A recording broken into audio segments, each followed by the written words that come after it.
Tangozana bomo Tango makasi zana nzoto Ebisa famitoli nakabango Iboso bawa Ebisa boyoyo kumisakae Ekisalo nangona yo Kozela te bakufao Musimo ya kotana musolo Kozela te bakoma na bokono Takisalo langona yo Oh, oh, oh, yo. Aye, aye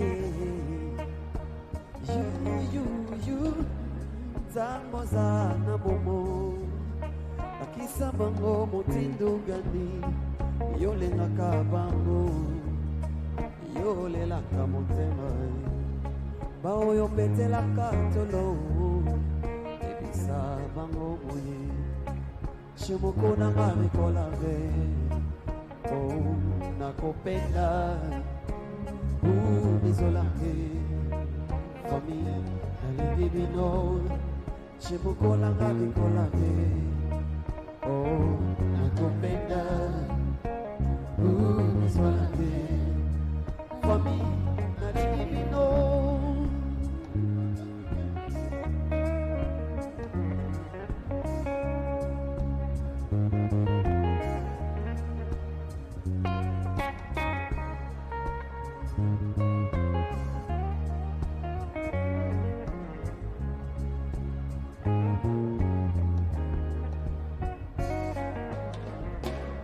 Kozela te bakoma na bokono Ona kisalo na mona yo Kozela te ba awa Sima utana uno na lilika Yango wana lelo Ebisa bango moye Yango wana lelo Ebisa bango moye Chimuko na ngabi kolave Oh nakopenda Bizolange Fami nalibibino Chimuko na ngabi kolave Yo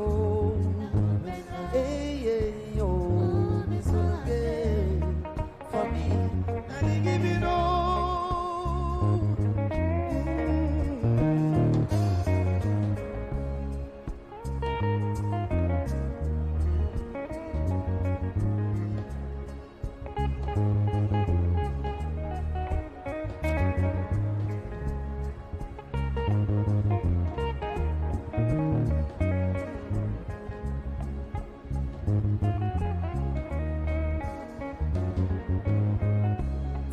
Moyo yako lagi sabolalo Kozela te bakende na paradiso Kozela te babunga na lifelo Tango zana bongo elakisa Ebisa dolango na yo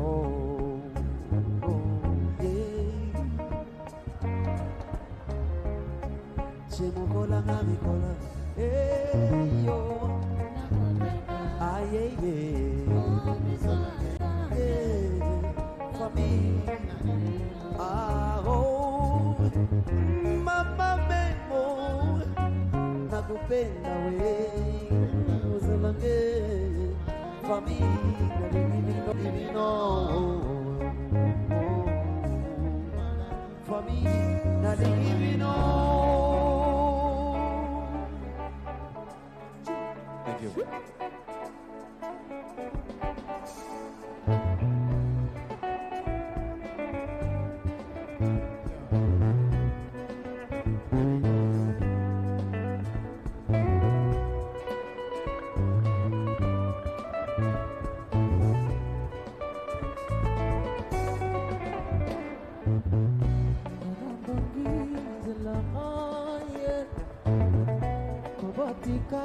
Musika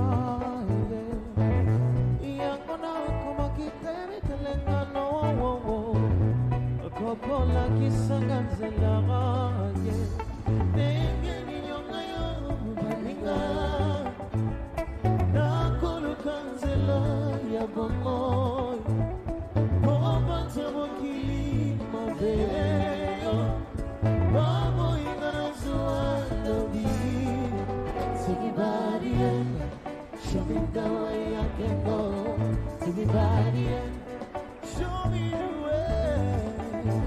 body in. Show me the way I can go. Take your body in. Show me the way.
Take me by the end, show me the way I can go. Take me by the end, show me the way. Take me by the end, show me the way I can go. Take me by the end, show me the way. Show me the way.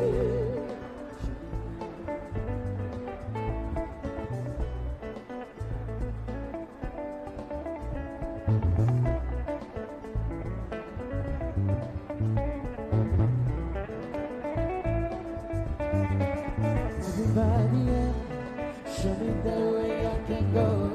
Take me by the end. Show me the way. Take me by the end. Show me the way I can go. Take me by the end. Show me.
Ladies and gentlemen, once again a round of applause to Mpoto Band for such a fantastic performance. We also recognize the band behind the acrobatics. Thank you very much for that fantastic singing. We now have the ngoma, traditional dancers, as well as the drums on the stage. Mrisho Mpoto.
Porto Band, thank you very much for those wonderful performances. Thank you very much.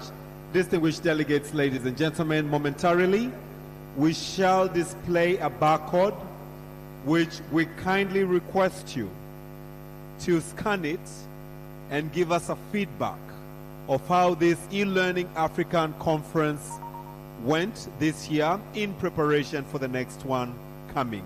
So kindly be generous enough to scan the QR code, which will shortly be on the scan, so that we are able to receive your feedback for nothing else but the purpose of improving the next eLearning Africa platforms. Thank you very much. I'm also delighted to inform you that the guest of honor is already at the premises. He is currently visiting the booth. Shortly after, he will join us, and as he comes, we shall be ushered by the brass band to welcome him, and while still standing, they will lead us in the national anthem as well as that of the African Union. After that, the religious leaders will take us through the opening prayers. We shall have a performance. So we've been receiving and seeing performances from Tanzania's mainland. This being a united republic, we shall also have performance from Zanzibar, famously known as Kibati Band, to be followed by the remarks by the Minister of Education of the United Republic of Tanzania. Then he will invite the guest of honor for the closing remarks. We shall have the group photo, one with the ministers present, respective honorable ministers present, to be followed by the management of the Ministry of Education of the United Republic of Tanzania, and that will mark the end of the 18th International Conference and Exhibition on Digital Education, Training and Skills Development happening in Tanzania here 2025. Thank you all, and thank you for your patience. Mpoto Band, if we still have one or two, otherwise the QR code is on the display. Kindly give us your feedback, and we appreciate so much your feedback. Thank you very much.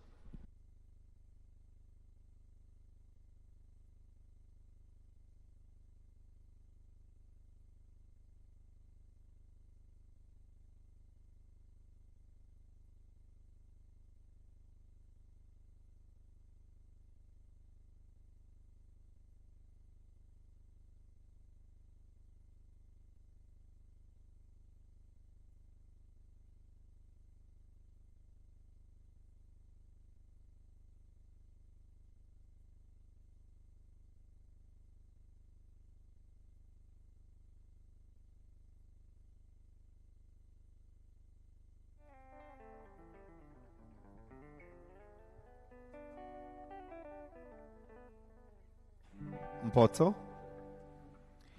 And distinguished delegates, ladies and gentlemen, kindly take a note when the guest of honor leaves.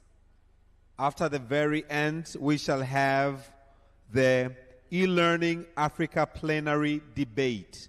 So kindly, we shall only allow the guest of honor to part, but the rest of us, you are requested to remain back for this fantastic, very well organized and articulated eLearning Africa plenary debate. Do not miss this one. Thank you so much. Mpoto.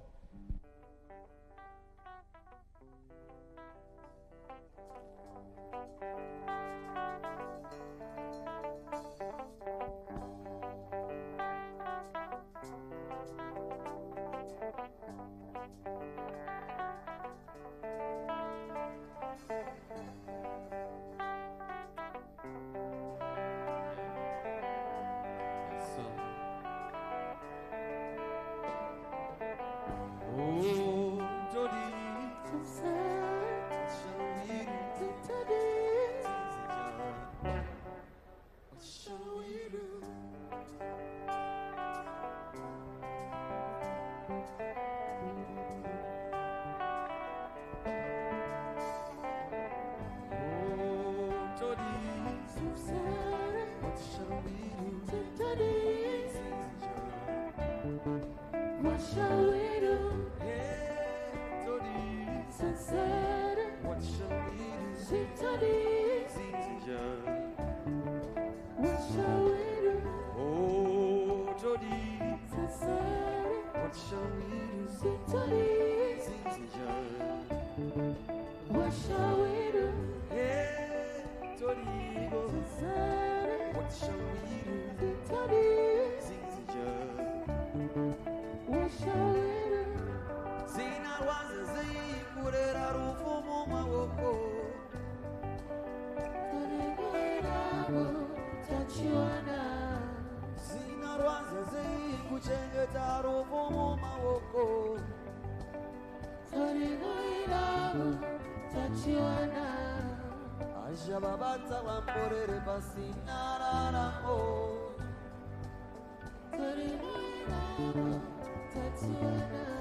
What shall we do?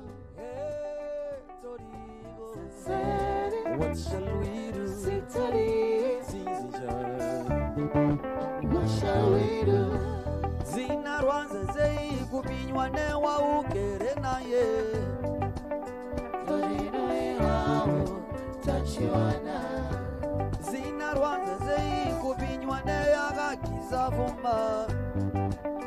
Torino ihawo tachiwana. Oh, tachiwana. Torino ihawo tachiwana. Ende uzizi bakunawo tachiwana. Torino ihawo tachiwana. Ajizi bakunawo tachiwana. Torino ihawo tachiwana. Ende ujizi bakunawo tachiwana. Torino ihawo tachiwana. Oh, Tori, Sere. what shall we do? Sitari. Zinzija. What shall we do? Hey, Torigo, Sere. what shall we do? Sitari. Zinzija. What shall we do?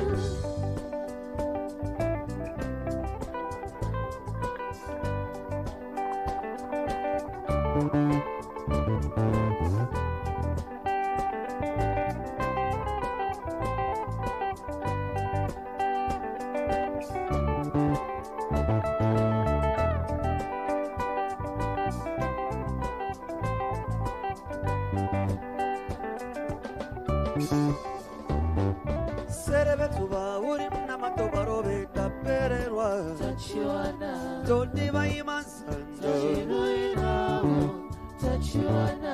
Serebe tuba urim namatobaro beta pererwa. Tachiwana.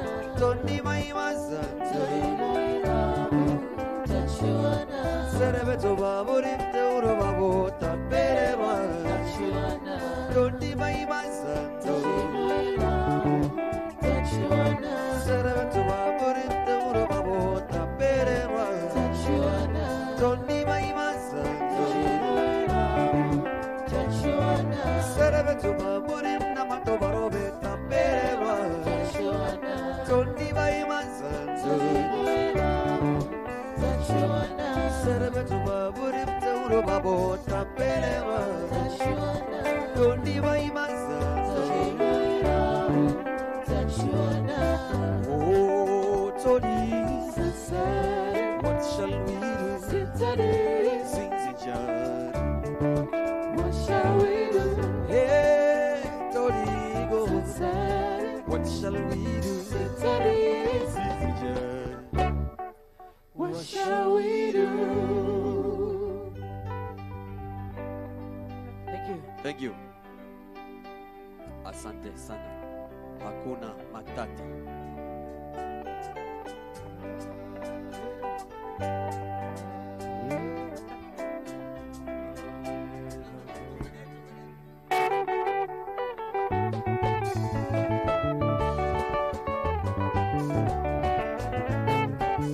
Tanzania yetu ndiyo nchi ya kusifiwa, popote ulimwenguni watu wote watambua. Tanzania yetu ndiyo nchi ya furaha. Naye Baba Nyerere ndiye wetu muhifadhi, naye ndiye aliyeleta uhuru. Tanzania yetu ndiyo nchi ya furaha. Your Excellency, may I request you to kindly remain standing as the brass band leads us into the national anthem and that of the African Union. May I request all of us to kindly remain still as the brass band is leading us through the anthems. Thank you.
Honorable, Your Excellency, may I request you to continue to stand up and all of us to remain standing as you observe a few seconds of silence following the passing of the former Vice President and Prime Minister David Cleopas Msuya of the United Republic of Tanzania.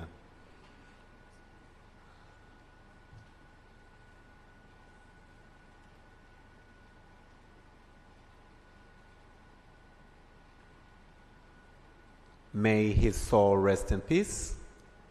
May I request you guests of honor, distinguished participants, to kindly take your seats. Thank you very much.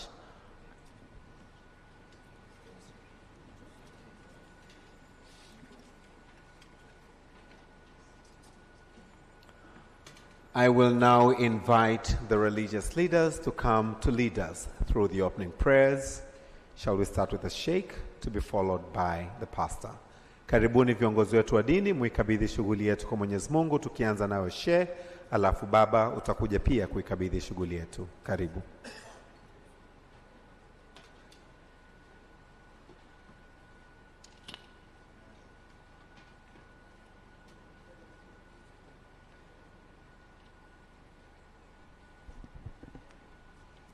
أعوذ بالله من الشيطان الرجيم. بسم الله الرحمن الرحيم. الحمد لله رب العالمين. اللهم صل وسلم على سيدنا محمد وعلى آله وصحبه أجمعين. Ewe Allah mwingi wa rehema, mwenye kurehemu, shukrani zote ni zako kwa neema mbalimbali unazoendelea kulineemesha bara letu la Afrika. Tunakushukuru kwa kongamano hili kubwa la kielimu, la kutafakari namna gani elimu itatusaidia wana wa Afrika sote. Ewe Allah, kwa kuwa wewe ndiye ambaye umetuonyesha kwamba elimu ni kitu chenye thamani kubwa, pale ulipoanza kumpa elimu baba yetu Adamu, hata kabla ya kumpa majukumu ya kukuabudu wewe, na kumuonyesha mazingira namna gani atayatumia ili yamnufaishe na aweze kupata fursa ya kukuabudu vizuri. Tunakuomba ewe Allah, katika kikao hiki chenye baraka ambacho kinatathmini ilmu, kinatathmini maendeleo ya kielimu, kinaliangazia bara la Afrika katika kuelimika, tunakuomba ukibariki kikao hiki.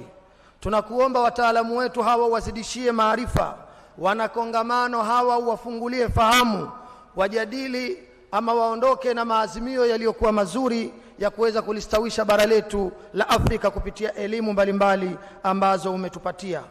Ewe Allah mwingi wa rehema, mwenye kurehemu, tunalikabidhi bara la Afrika mikononi mwako. Tunakuomba uziondoshe shida zinazotukabili, vita, umaskini na kero nyingine mbalimbali zinazoliandama bara la Afrika. Tunakuomba Mola wetu mwingi wa rehema, mwenye huruma, uziondoshe kero hizo. Kwa kipekee tunaikabidhi kwako Jamhuri ya Muungano wa Tanzania. Tunakuomba uzidishe amani yake na amani ya Afrika na ulimwengu mzima. Tunakuomba mzidishie hekima na busara rais wake na marais wote wa Afrika na wa ulimwengu mzima, ili manufaa yapatikane katika wana wote wa Afrika na wa ulimwengu mzima. Wa sallallahu wa sallama wa baraka ala nabiyina Muhammadin wa ala alihi wa sahbihi ajma'in. Amin. Amin. Walhamdulillahi rabbil alamin.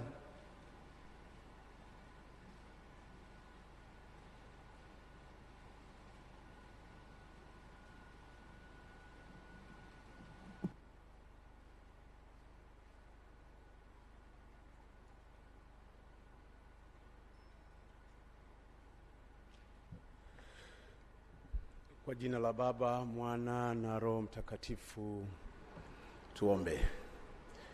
Ee Mwenyezi Mungu, ketie mahali pa juu penye kiti cha rehema, tunarihimidi na kulitukuza jina lako kwa wingi wa fadhili na neema yako ambao Baba umetujalia. Waja wako tumesogea mbele zako jioni hii katika mkutano huu ambao Mungu tangu misingi ya ulimwengu ulipoweka na ulipomuumba mwanadamu, ulijua ya kwamba siku moja tutaketi namna ambavyo tumeketi. Yale ambayo Bwana yamejadiliwa na yanajadiliwa, yanazungumzwa, tumeona ni vema tukukabidhi Mungu wetu. Mungu, tunakuomba watoto wako wa kike na wa kiume tumekusanyika mahali hapa. Pasipo wewe hakuna jambo tunaloliweza. Mataifa mbalimbali yamekuja mahali hapa ili tuzungumze kwa pamoja. Neno lako linatuambia ya kwamba wakusanyikapo wawili watatu kwa jina lako, Bwana u kati yao. Na sisi tunakutanguliza wewe, kwa maana tunakuita ili uwepo kati yetu. Asante kwa ajili ya mwenyeji wa nchi wa taifa letu la Tanzania, Rais wetu Dr. Samia Suluhu Hassan. Endelea kumjalia afya na amani. Laiti kama rais wetu angelikataa jambo hili lisifanyike, tusingelikuwepo mahali hapa. Kwa sababu ya upendo wake na ridhaa yake tuko mahali hapa tukiyaendeleza haya kwa ajili ya taifa letu la Tanzania, mataifa mbalimbali, bara la Afrika na mataifa mengine kwa ujumla. Tunakuomba Mungu, jalie mkutano huu katika jina la Baba, Mwana na Roho Mtakatifu. Amen.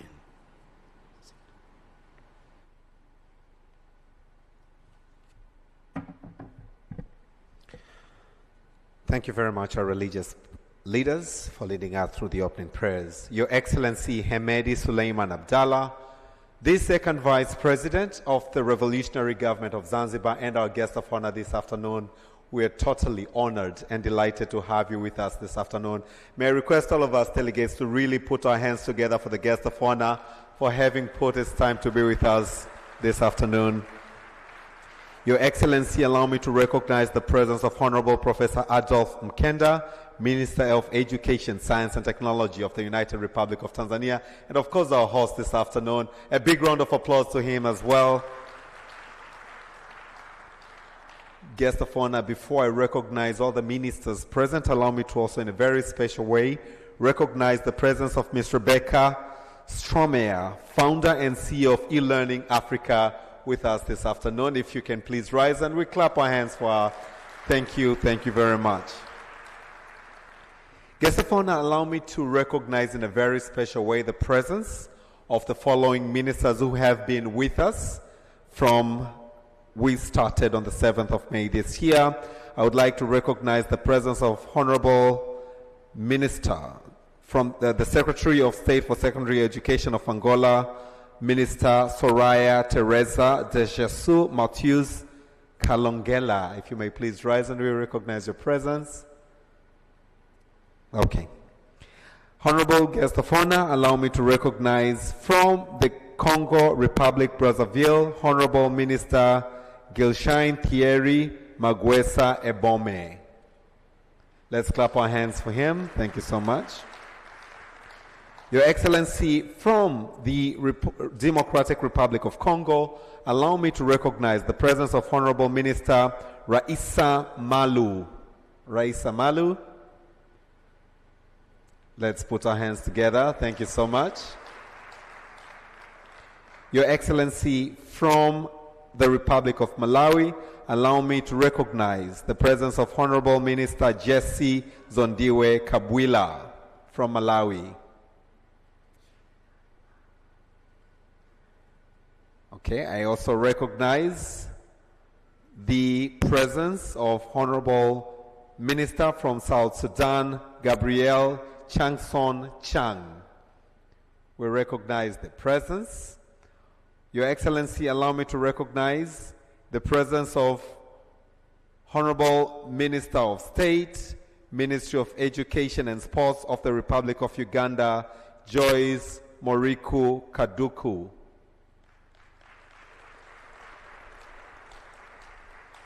Thank you very much. Your Excellency, also allow me to recognize the presence of Minister Cornelius Muita of the Ministry of Information and Media from Republic of Zambia. We recognize the presence. Your Excellency, allow me to recognize the presence of Honorable Minister Frederick Makumure Shava, Minister in the Ministry of Higher and Tertiary Education, Innovation, Science and Technology Development of the Republic of Zimbabwe.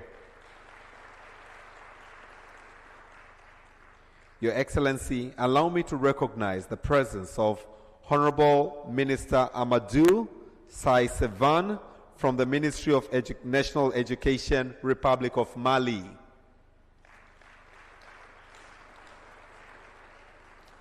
May I in a very special way recognize all the ministers and the deputy ministers and those country leads present with us this afternoon. Your Excellency, allow me in a very special way to also recognize the presence of Honorable Jerry Silaa, Minister of Communication and Information Technology of the United Republic of Tanzania. Delighted to have you with us. Your Excellency, allow me to also recognize the presence of Honorable Zainab Katimba, Deputy Minister, President's Office, Regional Administration and Local Government of the United Republic of Tanzania. Delighted to have you with us. Your Excellency, allow me to also recognize the presence of Honorable Kosato Chumi, Deputy Minister in the Ministry of Foreign Affairs and East Africa Cooperation. Thank you so much for being with us. Your Excellency, allow me to recognize the presence of Honorable Edward Mpogolo, District Commissioner, Ilala District, and our host as well at this district. Thank you very much. I would also like in a very special way to recognize the presence of Professor Caroline Nombo, the Permanent Secretary in the Ministry of Education, Science and Technology of the United Republic of Tanzania. Thank you very much. Your Excellency, please be pleased to know that we have distinguished speakers, panelists, and moderators from all across Africa. We also have exhibitors, and I'm happy to inform you, Your Excellency, that we have had over 105 exhibitors and partners present. We've had more than 1,350 conference participants from over 80 countries. I would like to recognize all your presence, students, religious leaders, members of the press, and please be happy and pleased to know that we are live through TBC, which is our national channel, as well as other media platforms, including the social media from across Africa Network. Ladies and gentlemen, good evening. In Tanzania, we have a salutation. When I say Jamhuri ya Muungano wa Tanzania, we respond kazi iendelee. Jamhuri ya Muungano wa Tanzania. Jamhuri ya Muungano wa Tanzania. Your Excellency, as we come to the end of the 18th International Conference and Exhibition on Digital Education, Training and Skills Development, which was themed Reimagining Education and Human Capital Development for Africa's Futures Prosperity, here in Dar es Salaam, Tanzania, we were truly honored to have had the opportunity to host this important forum. As I did say, guest of honor, for the past 3 days, we've had 11 pre-conferences workshops, one of which comprised of only ministers of education from the participating countries. We had 3 plenary sessions, over 80 sessions and workshops, over 280 speakers from all over Africa. We have truly had the honor to host this conference in Tanzania. Before I invite our Minister of Education, Honorable Professor Adolf Mkenda, for his remarks, allow me, guest of honor, to have a bridge of entertainment from Kibati all the way from the revolutionary government of Zanzibar for a brief entertainment, and then we shall have Honorable Professor Adolf Mkenda for his remarks, to be followed by your remark to Africa through this platform. For now, naomba niwalete Kibati, bendi ya Kibati. This performance is coming all the way from Zanzibar, where we are honored and delighted to have the guest of honor coming from the beautiful islands of Zanzibar. And as they said, I believe as we come to the end of the eLearning Africa Forum, we will make time to visit Zanzibar.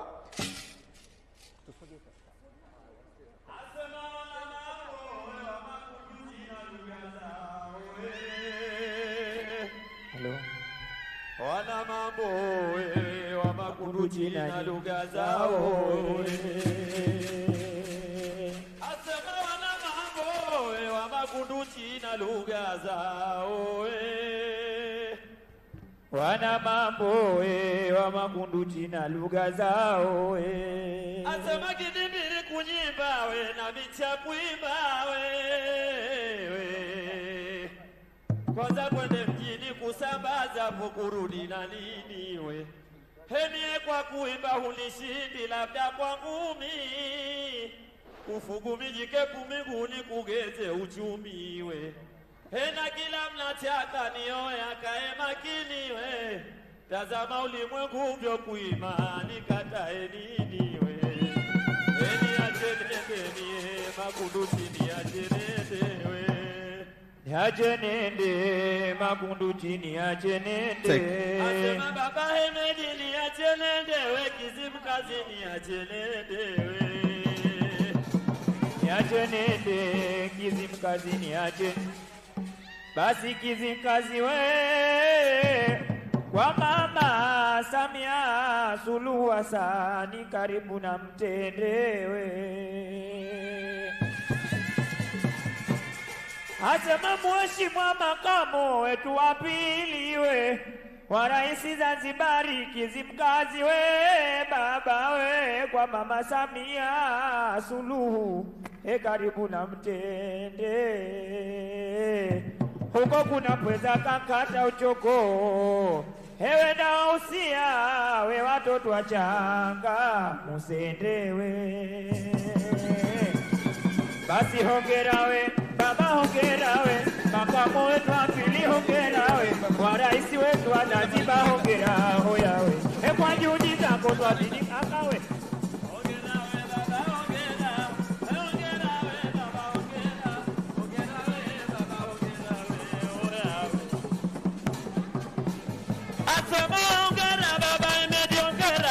Ongera baba mediongera, ongera we baba, ongera we oya we kwa juhudi zako wazidi kung'ara.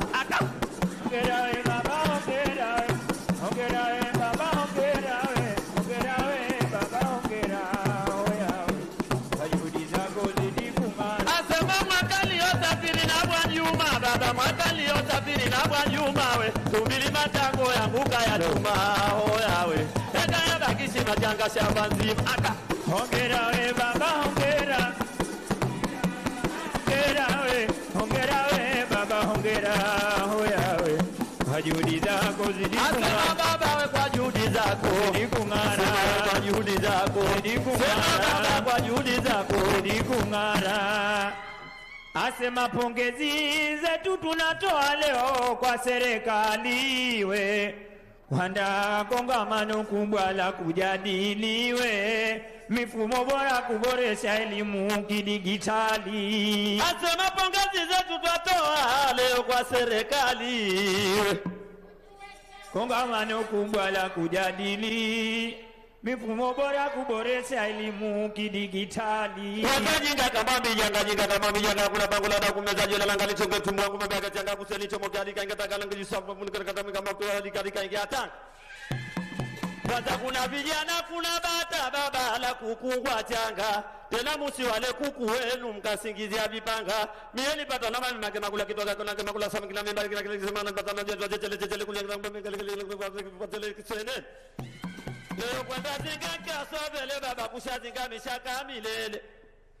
Asema karibu baba Hemedi tuwe sote shereheni, sio wanao tumefurahika sana baba kwa kualikwa ugeni na wetu kujua Afrika baba wapenda utamaduni. Hichi kikundi chako cha JKU baba twatokea Zanzibari tushafika hapa tunaomba samahani. Asema Mheshimiwa baba Hemedi we karibu tuwe sote shereheni. Kwanza wana wa ngoma ya Kibati baba tumefurahika sana kwa kualikwa ugeni na wetu kujua Afrika wapenda utamaduni. Ngoma ya Kibati wajua Afrika yatokea mkoani baba, ikiwa tuna makosa tunaomba samahani maana hatujamwona kuku kuchinjwa kwa kiani. Baba na hatujamwona kuku kuchinjwa kwa kiani. Hapa kuombea kwa Mola wetu maana ukiondoka hapo nyumbani kwa salama na amani wesi yetu we.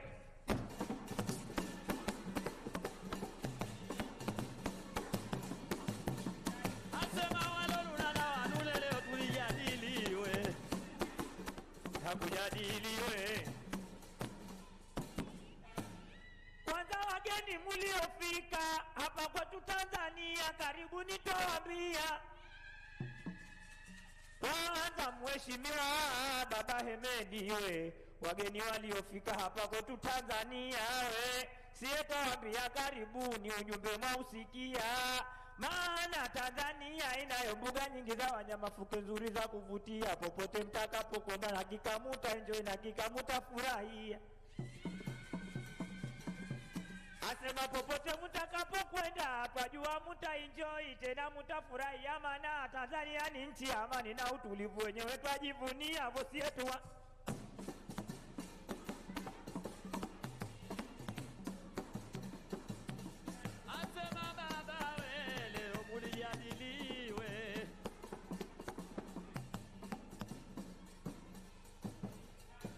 Asema wageni mliofika kwenye hili kongamano karibuni twawaambia.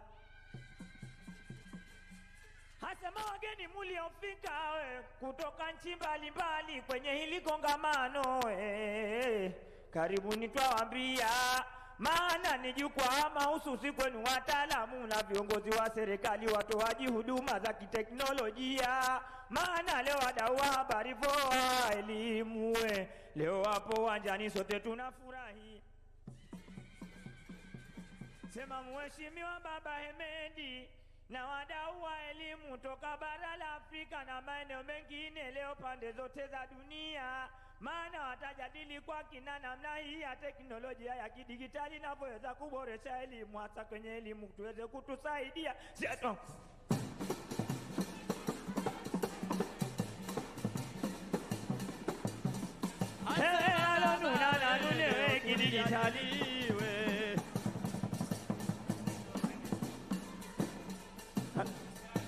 Kwanza mwalimu Tazi Sanyama, asema mwalimu Tazi Sanyama ni kwenda pwani, sepata nipata chanje ndo nyama. Kwanza Baba Hemedi kazanati, baba tunakupongeza sana. Sema dhamira yako ya dhati baba, kwa moyo unapambana. Sema hujakikali ya kiti ili utangaze jina, hulali kama roboti baba, si usiku si mchana. Sema waipambania nchi baba, watu wote tunaona. Asema baba waipambania nchi, watu wote tunaona. Tena hongera Baba Hemedi, endelea kupambana wasietu.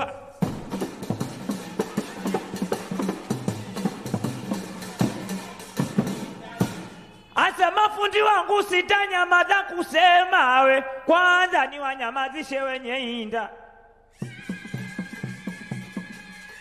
Asema mheshimiwa Baba Hemedi mwanao Makame Haji, kwanza na wanyamazisha wenye inda.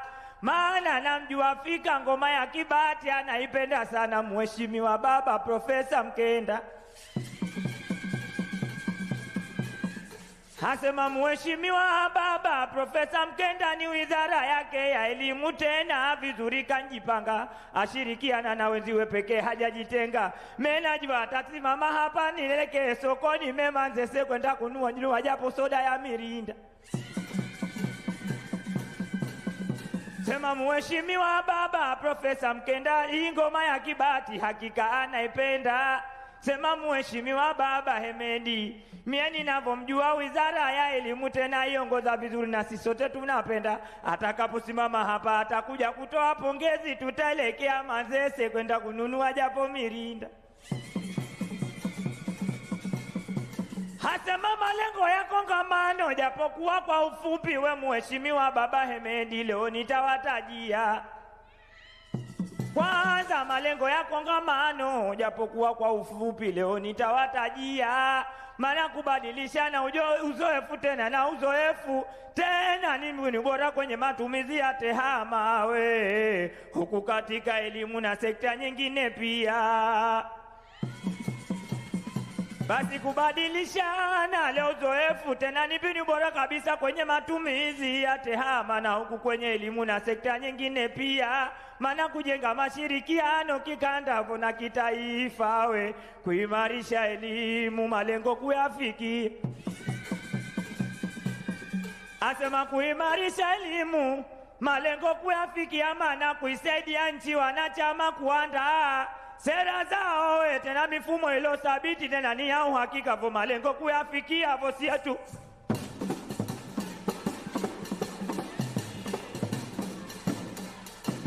Sema wapi we, wapi viongozi wetu waje hapa tufurahike na.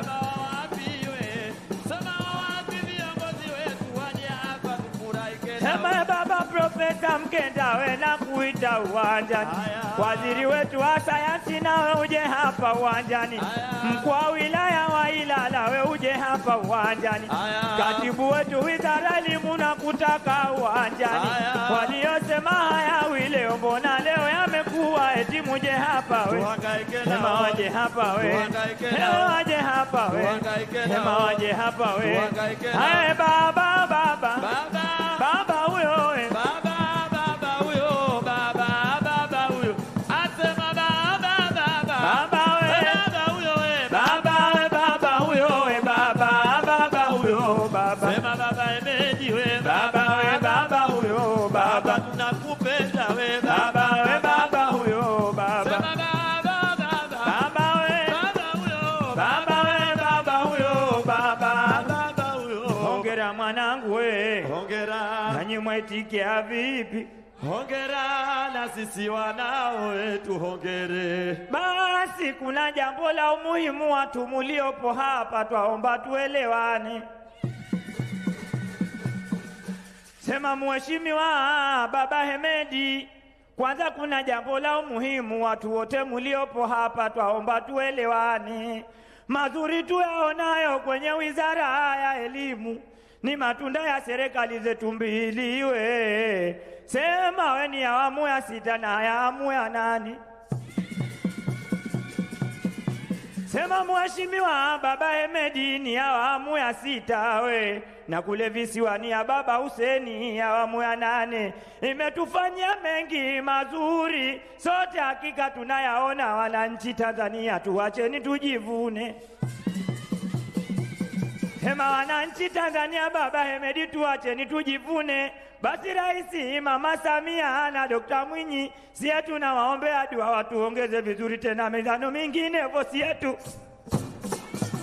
Nani mwatikiaje we? Hongera na sisi wanao wetu hongere. Asema we hongera mwanangu. Hongera. Nani mwatikiaje we? Hongera we na sisi wanao wetu hongere. Sema baba we hongera mwanangu. Hongera. Nani mwatikiaje we? Hongera we na sisi wanao wetu hongere. Kwanza meno anipiga kowe. Igongo jakono. Meno anipiga kowe. Igongo jakono. Meno anipiga kowe. Igongo.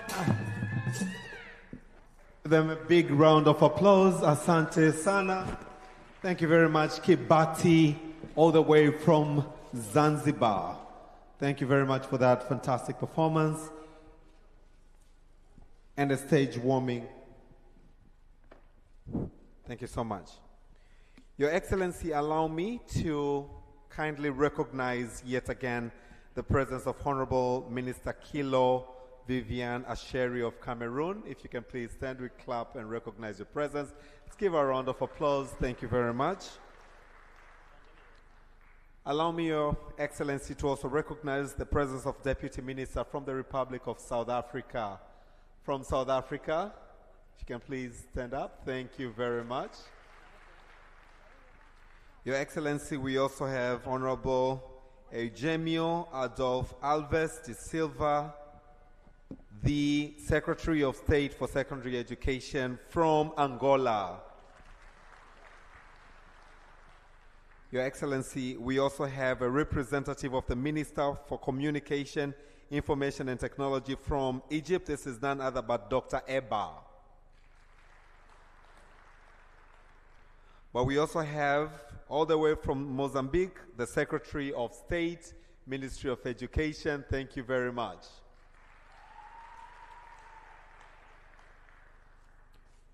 Your Excellency, as we are headed towards the end of the conference, and as this conference had the focus on e-learning, as it's dubbed eLearning Africa, allow me, before I bring to the podium Professor Adolf Mkenda, who will then invite you for your remark, to invite Honorable Jerry Silaa, Minister of Communication and Information Technology of the United Republic of Tanzania, to give us his regards. As he comes, let's put our hands together and a round of applause. Karibu Mheshimiwa.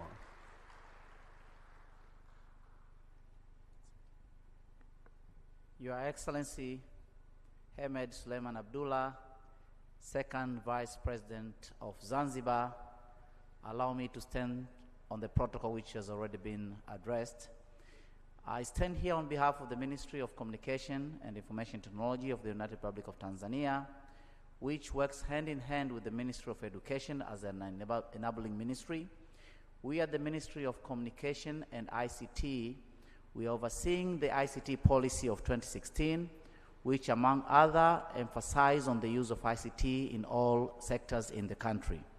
Currently, Your Excellency, we're implementing the Tanzania Digital Economy Framework for 10 years, which was launched by none other but Her Excellency Dr. Samia Suluhu Hassan on 29th of July 2024, which has 6 pillars. Among the pillars, I'll just mention 2 for the sake of time. One is ICT infrastructure, which we are working very hard, and Her Excellency as enabling our ministry on the budget to implement the distribution of the internet services in the country. And currently in Tanzania, we have more than 90 million cellular phone users and more than 49 million internet users. We're implementing the project of 758 tower stations for the mobile broadband, and the government is enrolling the optic fiber. Currently, we have 109 districts connected, and we are now in the project to implement the rollout of optic fiber in the remaining districts in the country. Doing that works hand in hand with the Ministry of Education, and it's quite a honor to be welcome in the e-learning conference for Africa, where African countries sit together for all these 3 days to discuss various technologies which education sector can enhance by using ICT. Your Excellency, allow me to end here and to congratulate my colleague, Professor Adolf Mkenda, and the rest of the Ministry of Education team for the conference well organized. We thank you, Madam Rebecca, and the rest of your team for organizing this conference in Tanzania, which not only have brought a big leap in our education sector in terms of ICT, but also has opened up Tanzania and advertised it to the world in terms of tourism, as our country has a lot of attractions, which I'm sure visitors who have visited for this conference will not leave the country without visiting some of our attractions. Thank you very much, Your Excellency. Asanteni sana.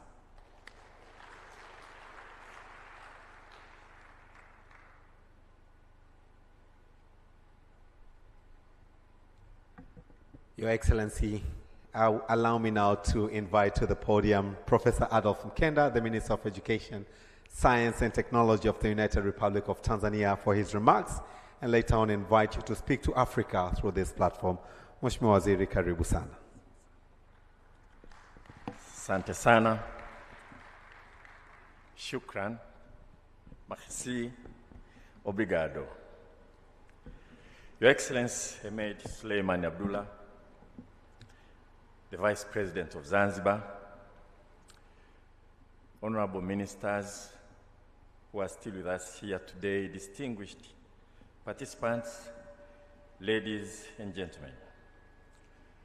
Your Excellency, we are delighted that you are here with us to officiate the closing ceremony of this 18th edition of the eLearning Africa Conference. The theme of this conference is reimagining education and human capital development for Africa's future prosperity. This theme is apt.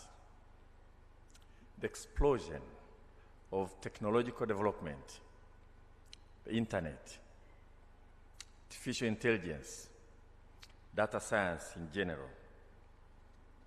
This explosion is redefining how education should be delivered. And it is also redefining what education should deliver. We have had 3 days of very productive engagement, starting with ministerial roundtable with my fellow ministers.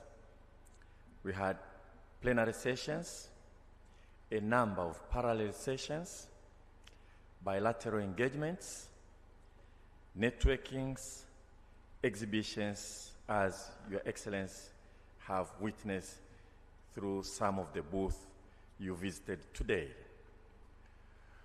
We drew participants from more than 80 countries, from Africa and beyond, and a total of participants that exceeds 1,300. We have learned from each other, and we have drawn inspirations from each other. We live here with stronger resolve to forge ahead, to embrace the future. The future is not going to wait for us. We must get ready to make sure that we are ready with the kind of technology that will be needed and is actually needed now. Before I request you to deliver your remarks, Your Excellency, may I mention a few people for their contribution. May I single out Rebecca? Please, can you stand up?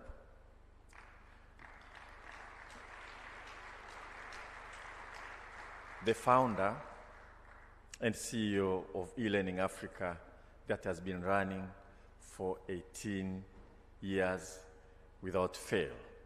Thank you very much, Rebecca. Duncan. I don't know whether Aida is with us today, Aida Mensah, who has also played a big role in organizing. I think probably she has already left. But all the participants, particularly my fellow men, Aida, round of applause, please.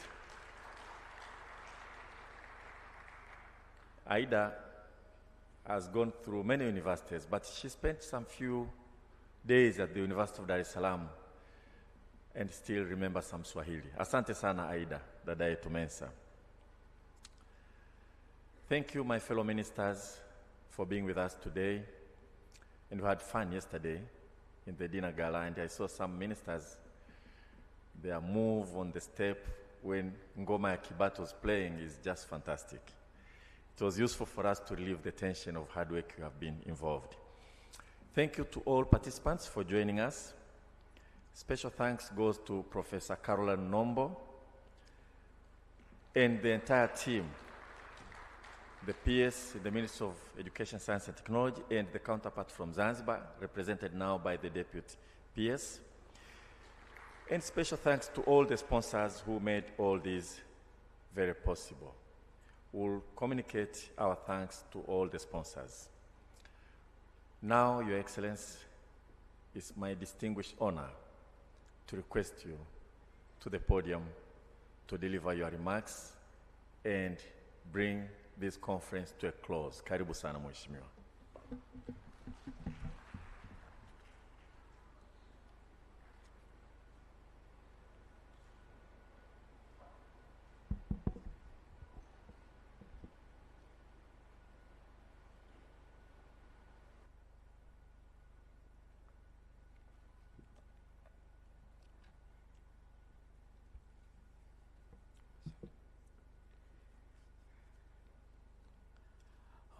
Let me sit.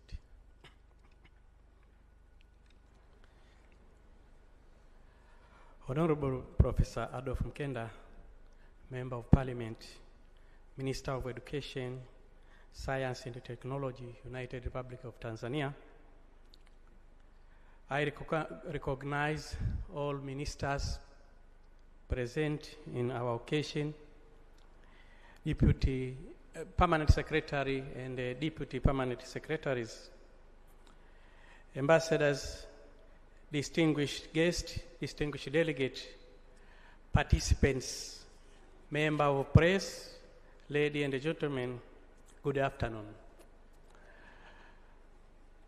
I'm standing here to represent His Excellency Dr. Hussein Ali Mwinyi, President of Zanzibar and the Chairman of Revolutionary Council,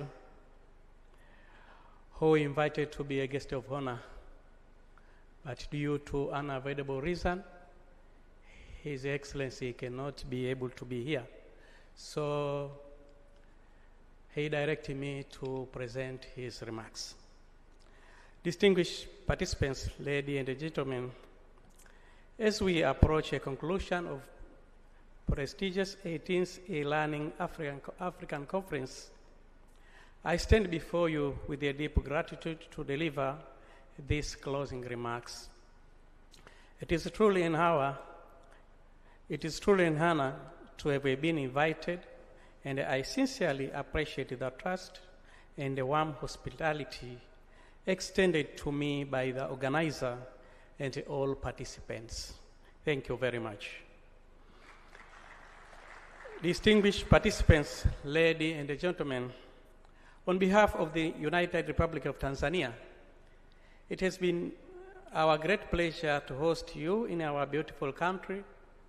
We are delighted to welcome you to the vibrant city of Dar es Salaam, and hope you have enjoyed our hospitality, services, and the unique spirit of our people.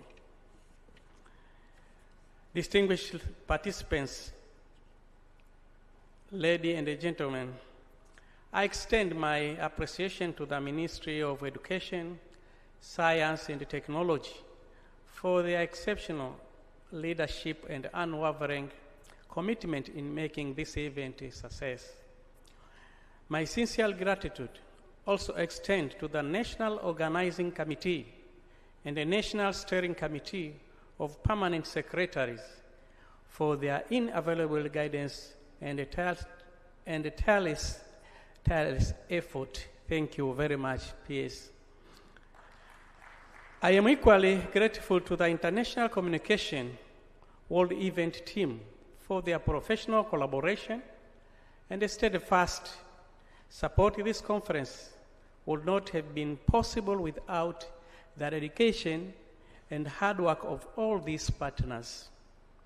Distinguished participants, ladies and gentlemen, I also wish to thank our speakers, panelists, and facilitators who have shared their expertise and inspired us with a fresh perspectives.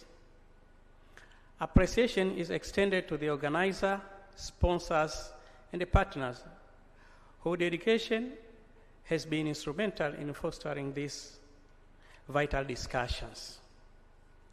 Additionally, I commend the exhibitors who showcase innovative education technologies, demonstrating their potential to address social and economic challenges.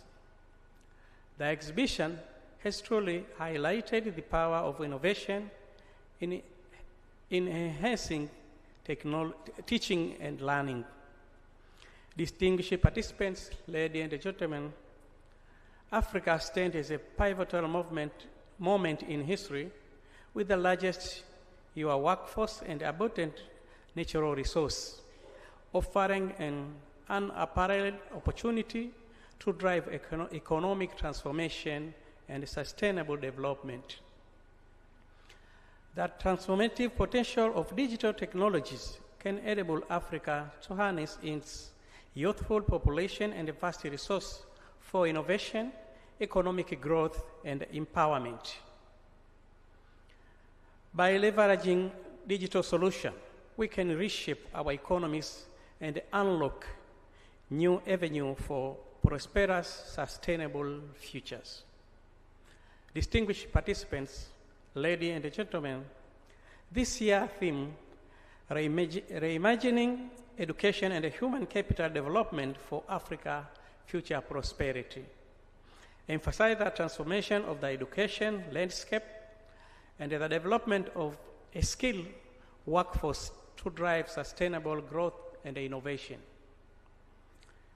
In an era marked by the fourth industrial revolution, AI, and the need to address climate change, this conference has explored how Africa can leverage its vast human and natural resources to lead in sustainable development.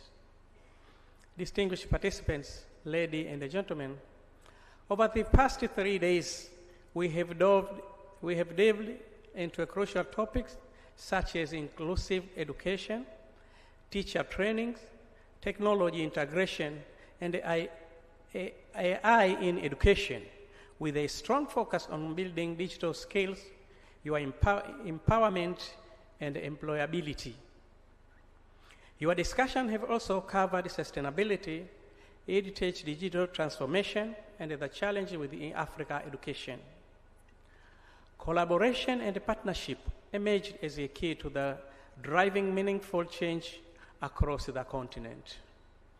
Distinguished participants, ladies and gentlemen, in addition to this insightful discussion, we have witnessed the success on key sessions, including the Minister Roundtable, where policy leaders engage in a high-level dialogue to align educational strategy across nations.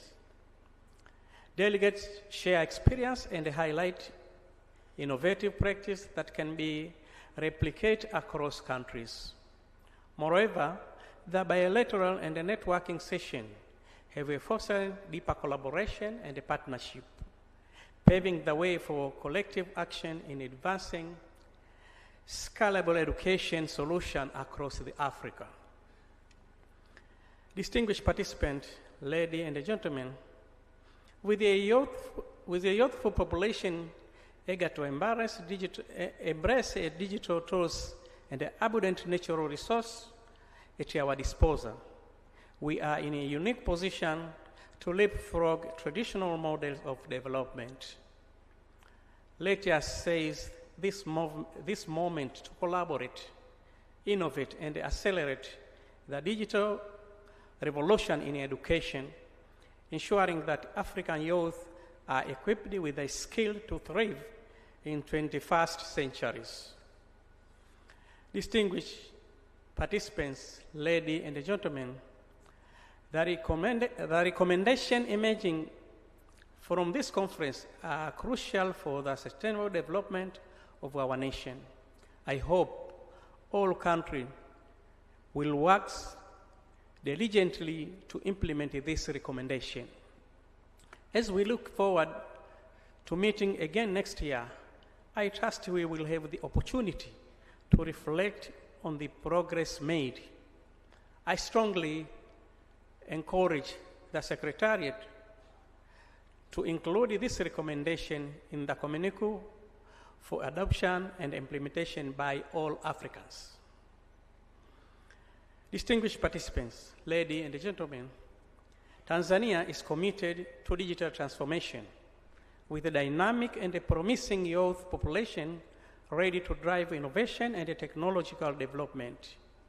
We warmly invite investors, business, and institutions to partner with us in Tanzania and Zanzibar, where vast opportunity for collaboration, especially in digital technologies, await. All institutions are prepared for joint program that will foster growth and a sustainable, tech-driven solution. Together, we can create lasting impact and unlock new opportunities for progress in the region. Distinguished participants, ladies and gentlemen, as you prepare for your journey home, I wish you a safe travels. I hope you take this. I hope you take with you not only new knowledge, but also lasting memories of your time in Dar es Salaam. I invite you to explore our vibrant city life, breathtaking landscape, and the rich cultural heritage of Zanzibar.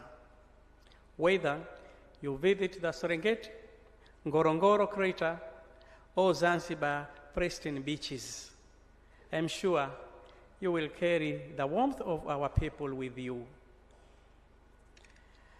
It will be an honor to host the eLearning African Conference once again as we continue to drive innovation and collaboration in education across the continent.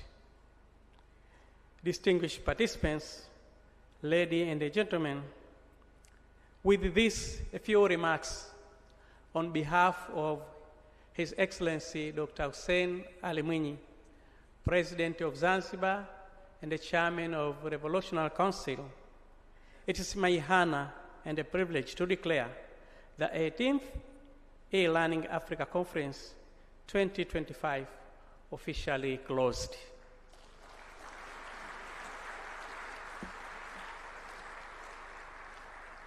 Asanteni sana, obrigado, merci beaucoup, thank you.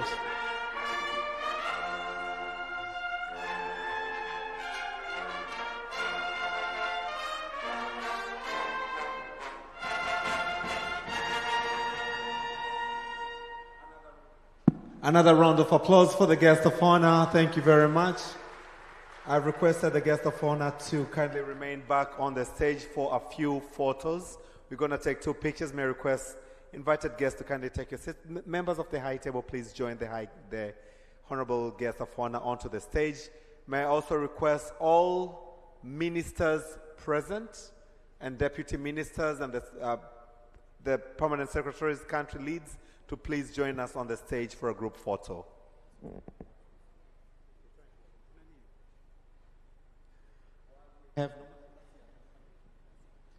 While we have the ministers and the deputy ministers and the country leads take the photos, may I call the permanent secretary, deputy permanent secretary, and the directors from the Ministry of Education to come forward for the next photo after this. Kindly be reminded, as soon as we allow the guest of honor to part, we shall remain back for the e-learning debate. Please remain back. Thank you.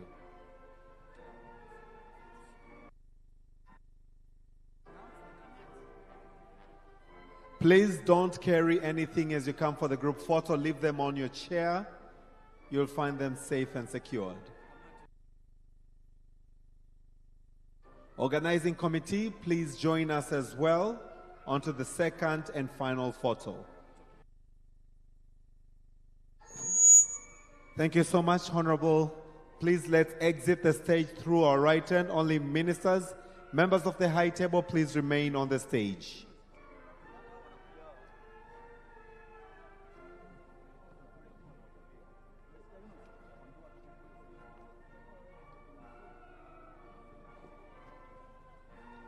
Thank you very much, honorable ministers, deputy ministers, and permanent secretaries from the respective countries. Can we all now get onto the stage? Everyone, let's go onto the stage. Everyone, let's go on the stage. This is the last picture.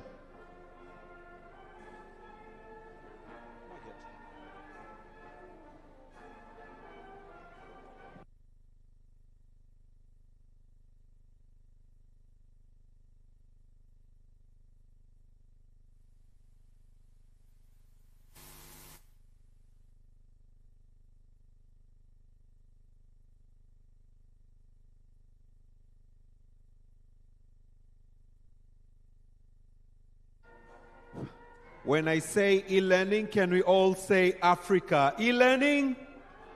E-learning? E-learning? Okay, so can we at least thumb up? E-learning? E-learning? E-learning? E-learning? Excellent. So the rest of us, except for the high table, can we exit through the right-hand side? Let's exit through the right-hand side. May I request all of us to please rise as we allow now the guest of honor to take leave. Can we all please stand up? Brass band, naomba tumtoe mgeni rasmi sasa. Mgeni rasmi, tunakushukuru sana. We thank you very much and we wish you the very best as you take your leave. Let's clap our hands in appreciation. Thank you so much.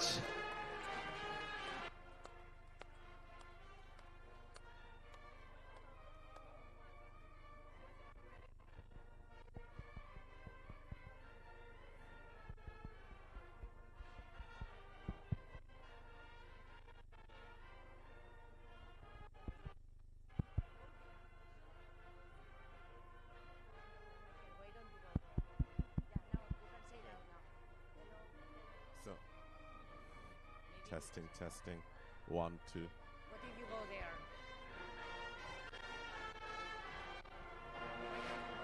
Okay. Thank you all. May I request you all to take your seats for the debate. The long-awaited eLearning Africa debate is happening now. May I request all of us to please take our seats. It's a powerful debate. As I said earlier, you do not want to miss this. Please proceed. Good evening, ladies and gentlemen. I will please ask that we all take our seats. And Professor George Oduro, please come forward.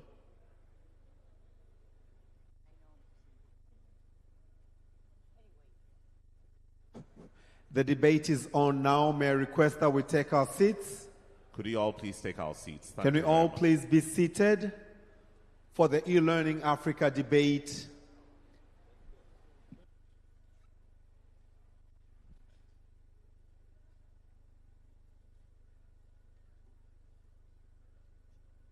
Professor George Oduro from the Ministry, Technical Advisor, Ministry of Education, Ghana.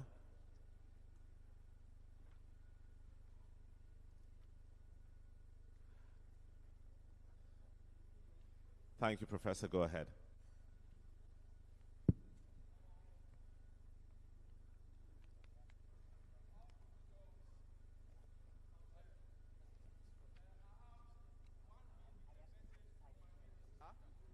And that message is that Ghana is prepared to welcome you all to the 2026 Ministerial Round Table. You are welcome to Ghana. Thank you. Thank you very much, Professor. So, ladies and gentlemen, we're about to begin our debate. I'll ask you all to remain in your seats as we prepare the stage. For those of you who have never attended a debate before, this is always the highlight of the e-learning conference. So if this is your first time, welcome. Come learn, come enjoy, come debate, and let's also have your input.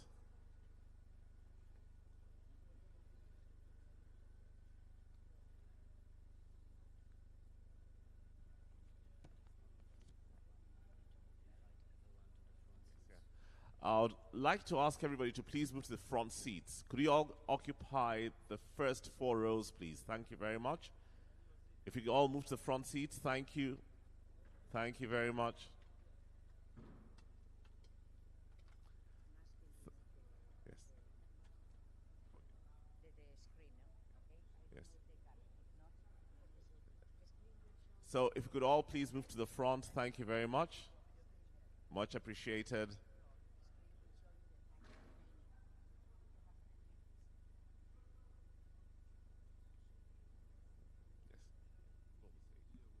So basically, if you see an empty seat in front of you, please occupy it.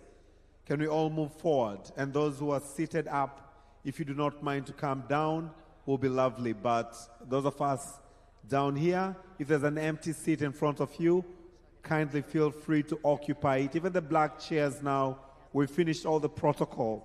We only now have the debate.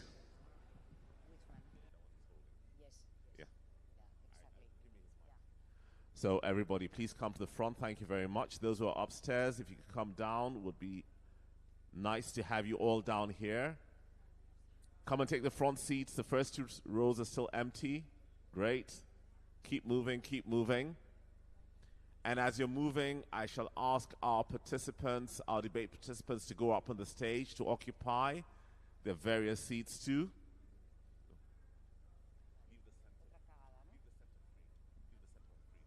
So our participants are coming up onto the stage.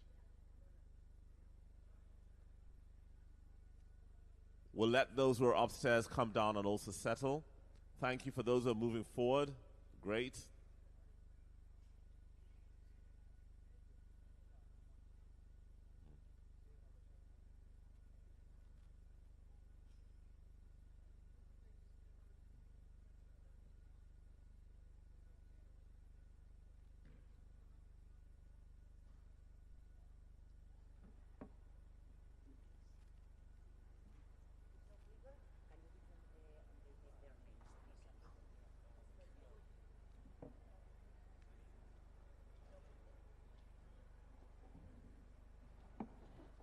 Thank you very much. Yes, there's just a few more people standing. They'll soon settle down and we will officially begin. And there's some more people coming down. Thank you. Please move straight to the front. Great to have you all here.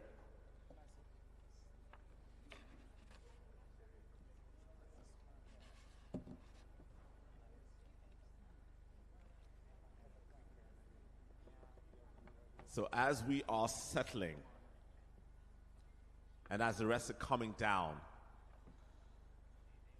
before I formally make it up to the stage,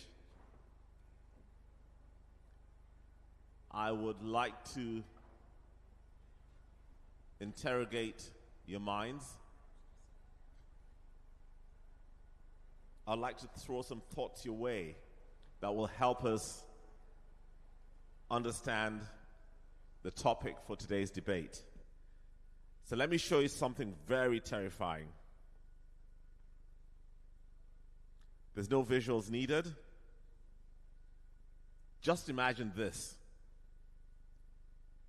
Our children being taught African history using textbooks on the 19th century colonial archives.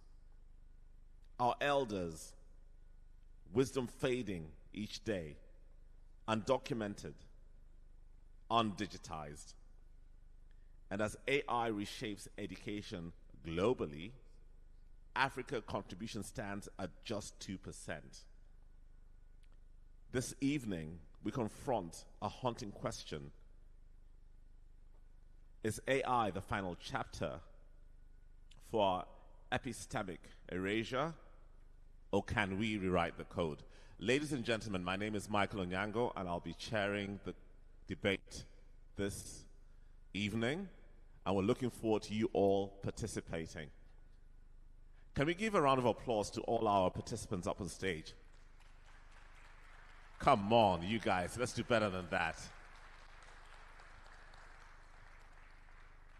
Thank you very much. So, if you'd allow me to stand there as I read this before I come back and take my seat.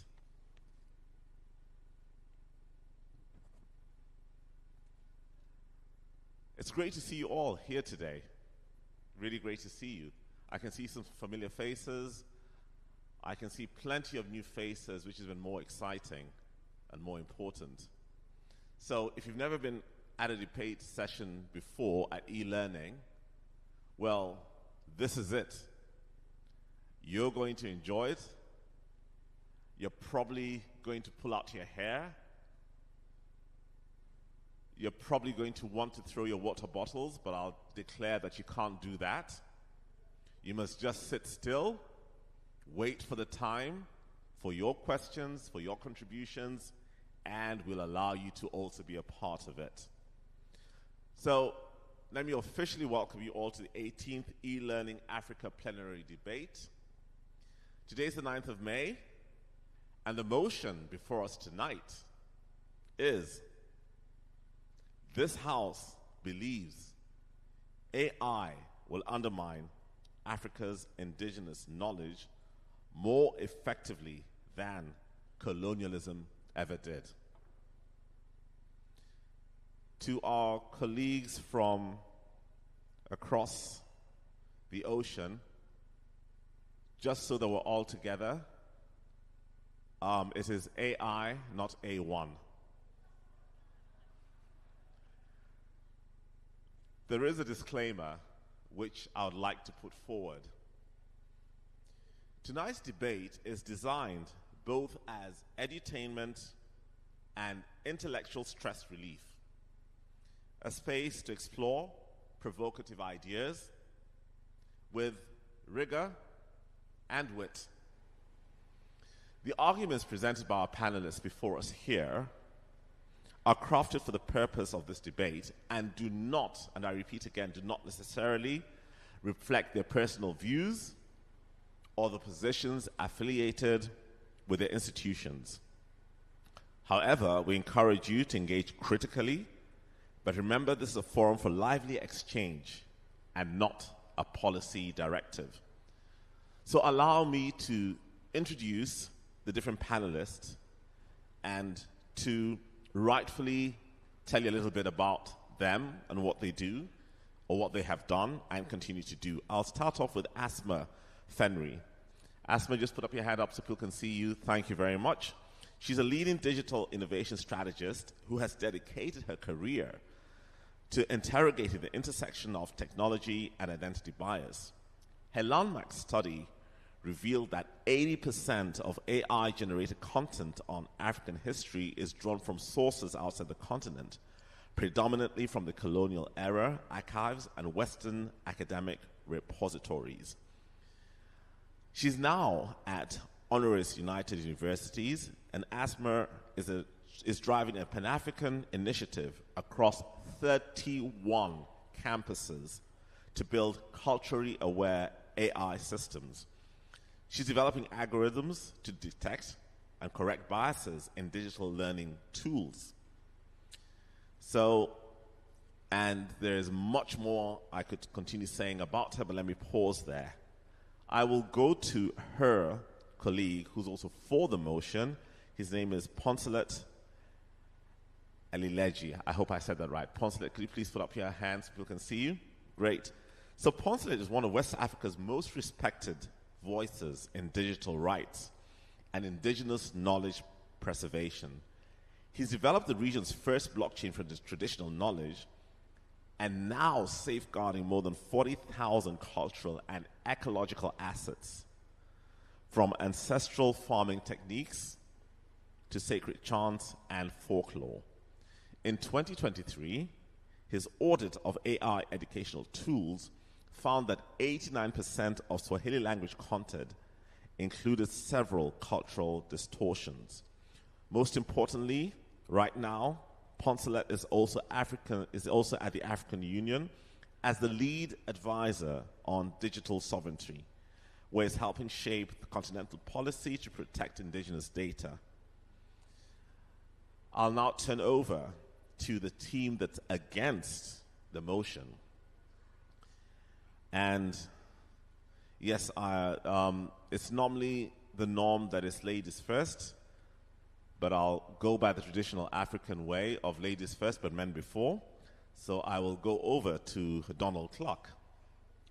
Donald Clark is from Wildfire Learning, and he's a pioneer in AI-powered education. He's the CEO there. His acclaimed Digital Groit project has preserved over 5,200 African folklores using natural language processing and oral transcriptions in collaboration with UNESCO. He has brought these stories into the classrooms in Kenya, Ghana, Senegal, and other countries also. So Donald believes that when wielded responsibility, AI is not a threat, but a vessel. His systems allows elders to record stories in their own voices and dialects and has no need for translations. And finally, from our own home and from here in Tanzania, Nancy Sumari. Please wave to everybody. Thank you very much. She's the founder of Jenga Hub, which is an award-winning technologist, and she is also an award-winning technologist behind the Maktaba AI, the first major Swahili first language model trained on over 10 million pages of African literature, oral history, and schools curricula. Her work now serves more than 200,000 learners across East Africa, offering culturally grounded, linguistic, accurate content. She was also named the Tech Woman of the Year, and Nancy sees AI not as a force of epistemic loss, but of linguistic justice. So it is now time for me to take my seat, and let me remind you again what the motion says. So the motion reads, this House believes that AI will undermine Africa's indigenous knowledge more effectively than colonialism ever did. For those of you who just walked in, there is a disclaimer. Anything the participants and the debaters will be presenting are simply for edutainment purposes, do not reflect their own personal beliefs, neither the institutions that they are affiliated with. So without much ado, let me invite the team that is for the motion. So from your side, who will come forward? Asma? Fine, great. Welcome.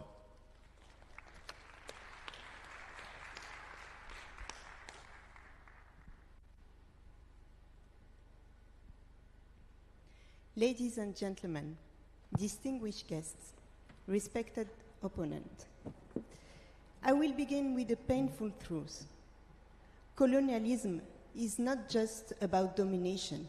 It is equally about shaping narratives. In Africa, it has replaced Ubuntu with individualism, communal wisdom with textbooks shipped from outside Africa, and oral histories with foreign-centric archives. Through it all, a deep dependency was manufactured on imported technology, external educational models, and foreign capital. However, in recent decades, we have entered a new era, one that speaks not in the language of empire, but in the syntax of algorithm.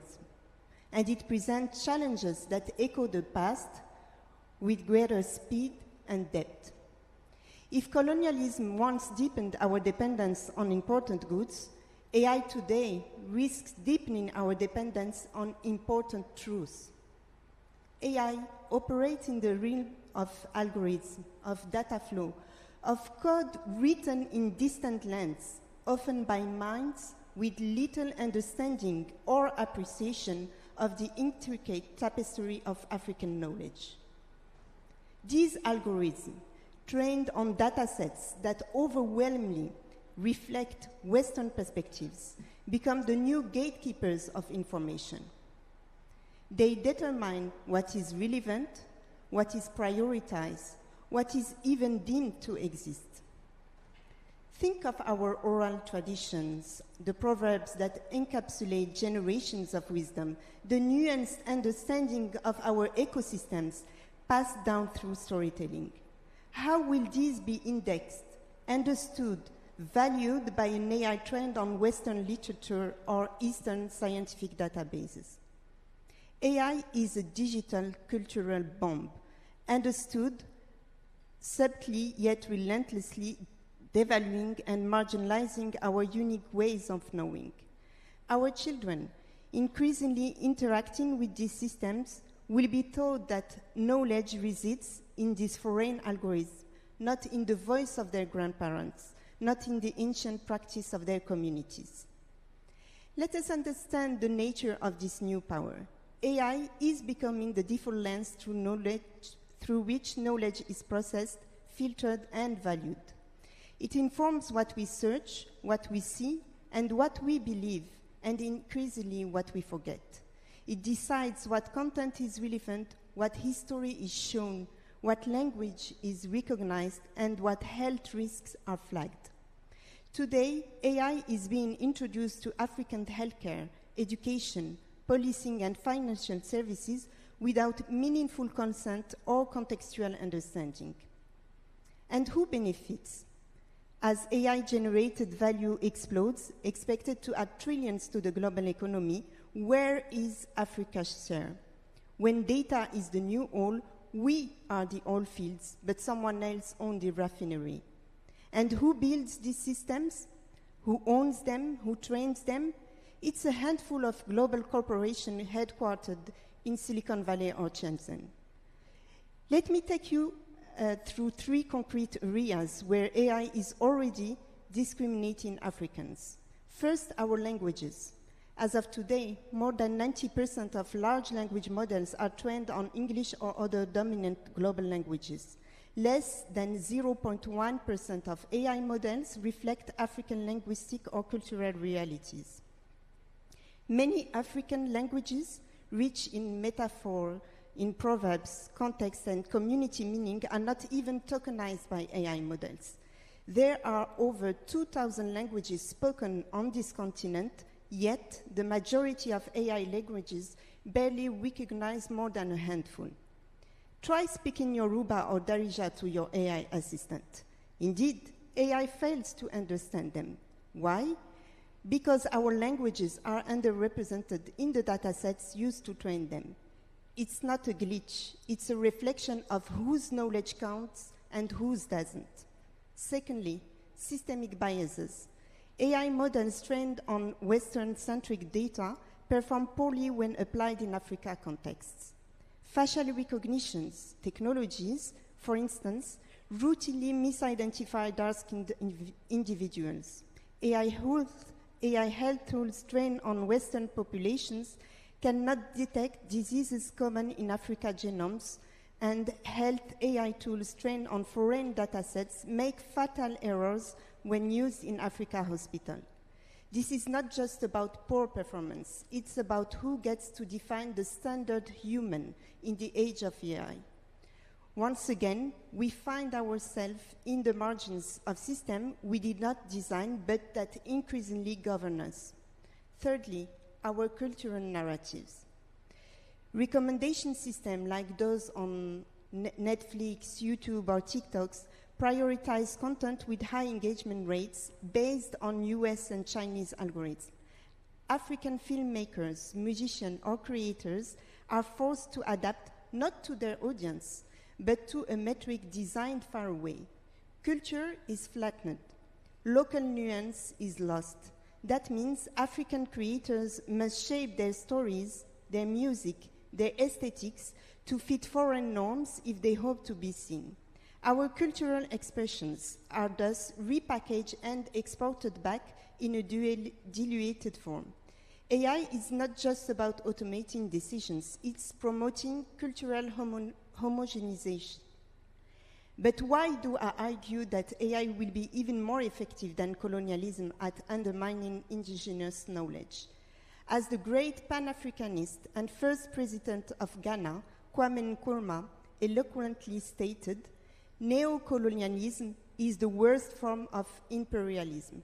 For those who practice it, it means power without responsibility. And for those who suffer from it, it means exploitation without redress. AI, in its current trajectory, is a potent tool of this neocolonialism, directing and influencing economies and policies from outside without accountability. But unlike colonialism, AI is invisible. It wears the mask of objectivity. It speaks the language of innovation. It promises personalization but delivers normalization. It's harder to resist what we cannot see. It's harder to reclaim what we don't even realize we've lost.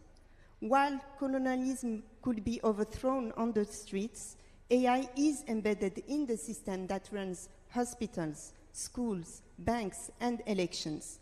It's not imposed by soldiers, but by infrastructure. It shapes our future without even needing our permission. Now, some may argue, but we can develop our own African-led AI system. And yes, there are inspiring efforts, Masakan for African natural language processing or national data protection laws. These are signs of resistance and they matter. But we must ask, are they enough to counter the scale, the speed, and dominance of big tech? Can fragmented efforts in a fractured continent match the force of trillion-dollar infrastructures? And if we do not act, we will one day wake up and realize our children no longer speak our languages. Our stories no longer exist in the databases of the world. Our philosophies are no longer taught, not even to ourselves. So let us be clear-eyed. Colonialism sought the control of the land. AI seeks the control of the mind. If African countries doesn't design their own AI feature, they will consume one designed elsewhere, branded and optimized for someone else's empire. Unless we act with intention, we risk losing not just our past, but our right to define our future. I'm not anti-AI. I'm not anti-progress. I'm for an Africa that owns its data, defines its destiny, and shapes its future. But we cannot do that if we do not recognize the profound threat AI poses to our sovereignty. Because we must recognize the threat before we can resist it, because we must claim sovereignty over our minds and our stories, because we must not allow the next empire to live inside the machine we praise. Let us rise to the challenge and ensure that AI becomes a tool for empowerment, not erasure. So yes, with the urgency of my voice, I stand firmly in favor of this motion. Thank you all.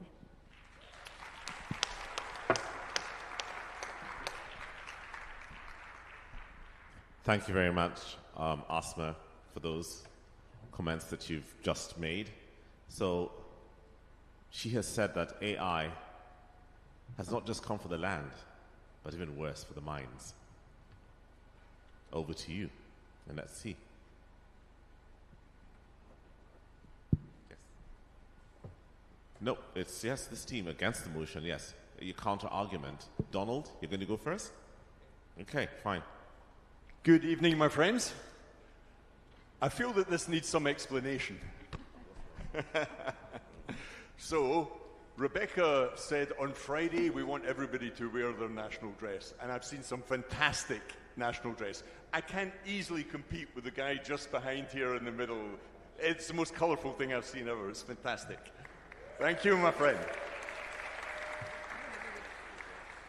But the reason I'm wearing this is I'm not from England. I'm from Scotland. Anybody from Scotland? Hey, one person, great. Hey, anyone from England? Boo. That's my son, by the way. Now, let me tell you a story about Scotland. Can I have my slides, please? I'm going to put forward the idea here that AI is Africa's friend. It's not your enemy. And it's easy to use words with ism on the end. Imperialism, colonialism, abstract nouns to prevent progress. But the truth is, I wonder why you're at a technology conference if you're just going to use those words to stop technology. Because Africa's future prosperity, if you're not getting involved with AI, then you will suffer badly on the prosperity front because the rest of the world is, and resistance is futile. But let me tell you a story about Scotland and the word colonialism.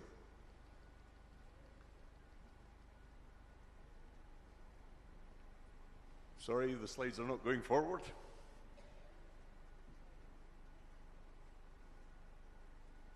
Can you put my next slide forward, please? Yeah, there we are. Excellent. So this is the United Kingdom, and in 43 AD, 2,000 years ago, the Romans invaded from the south. But they stopped just short where that road stops because they hit Scotland. And they hit Scotland, and we fought back very successfully. So successfully that they had to build a wall to keep us out. Now, that was the first big act. That was 2,000 years ago. But there was worse to come because the English gang came in the 14th century with Edward I. And that was far worse. But we had somebody to save us, ladies and gentlemen. We had Mel Gibson of Braveheart. He saved the whole nation, apparently. But this was a real person. It was actually William Wallace who saved us from English colonialism. And then that wasn't the end. In truth, it went on till about the middle of the 18th century, and then we finally got defeated at a battle of Culloden. But this picture is interesting, because what killed us wasn't the bravery of these men over here with their swords. It was the technology over here, which were the guns of the English. You can see they have guns, they just have swords. That was the end. But my son is here, he's English, I'm Scottish. And there is no longer any enmity because it was a long time ago, you know? And it's important, I think, that we look forward in the world and not always to the past, or we'll be hidebound by the past.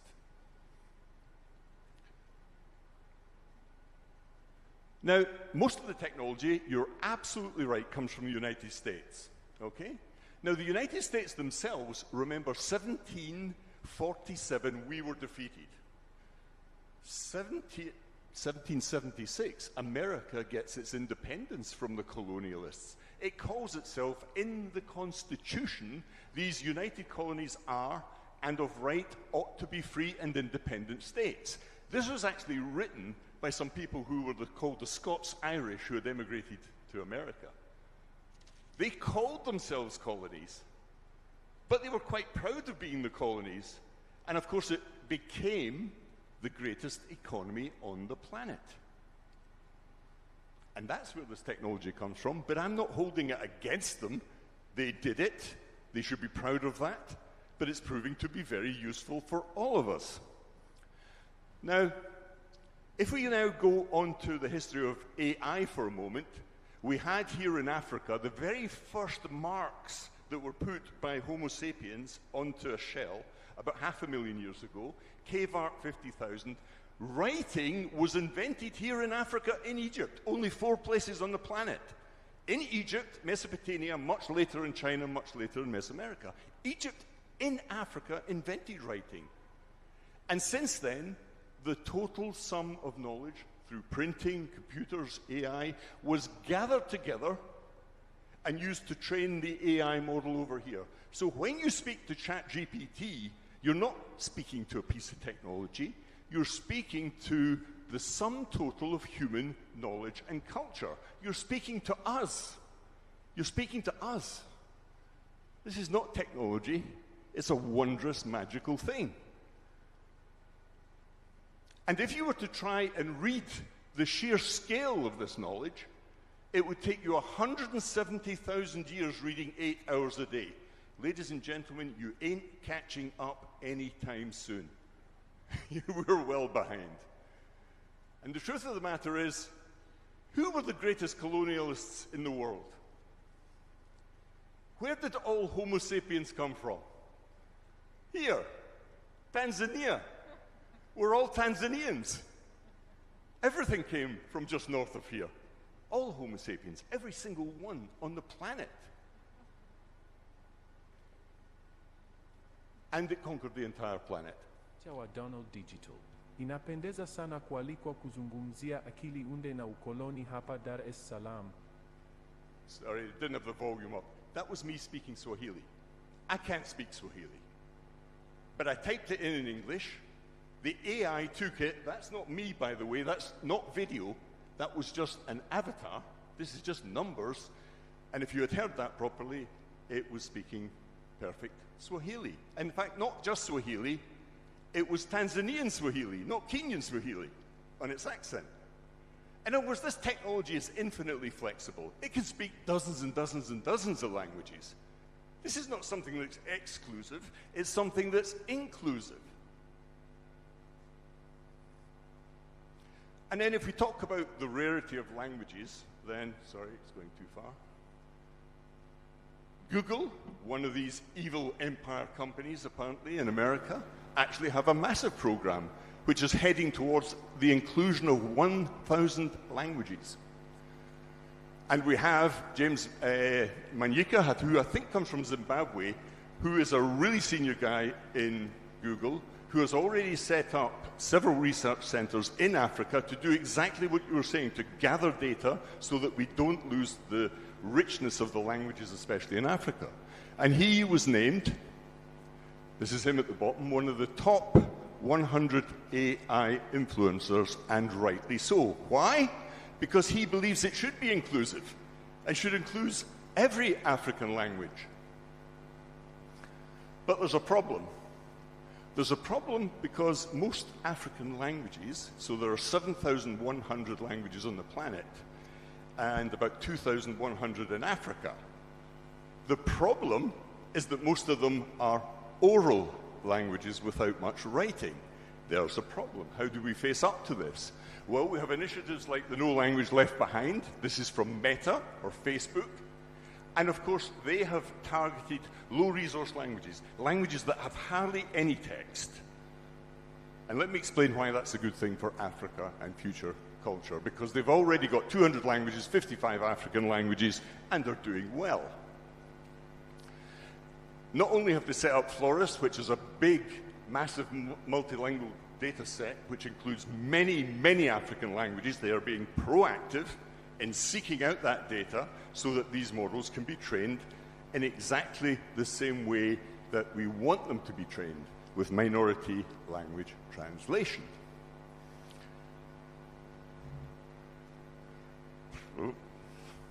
Then we have Wikipedia. Now, Wikipedia is interesting because that was started in America by Jimmy Page. It's free. It was a wonderfully inclusive thing. I can remember being in debates years ago when people said, we can't have any of this Wikipedia in our universities. It will destroy the minds of children. They'll never learn anything if it's all there and they can just look it up. And now who would do without Wikipedia? It's one of the most popular knowledge bases on the planet. It's a fantastic human achievement, Wikipedia. And look at the languages here. This density of languages in Africa here. 2,150 languages, but 1,500 are oral only. How do we solve that problem? What do we do if you don't have the data to train the model? Well, let me explain. You can't make a pot without clay. That's a given, okay? But can you? Can you make a pot without clay using AI? In truth, you can. This is a surprise. This technology is so magical, you can make a clay pot without clay. And let me explain why. You've got speech to text, so you can gather through mobile phones or oral testimony, which is what many people are doing throughout Africa. There are really good people working on this. 1 minute remaining. You take that data and use it to train the data. You can do AI transfer learning. So Bantu, there are about 500 Bantu languages. Once you've got a couple of main Bantu languages, it can do an incredible job in translating the others. It's just very clever mathematics. On top of that, you have multilingual models, zero shot. These are all AI techniques that work superbly well. So AI saves and preserves culture and language. Things that you will have lost may be captured. There's one example of a language in Kenya with only 7 speakers that's been saved. That would have died without AI.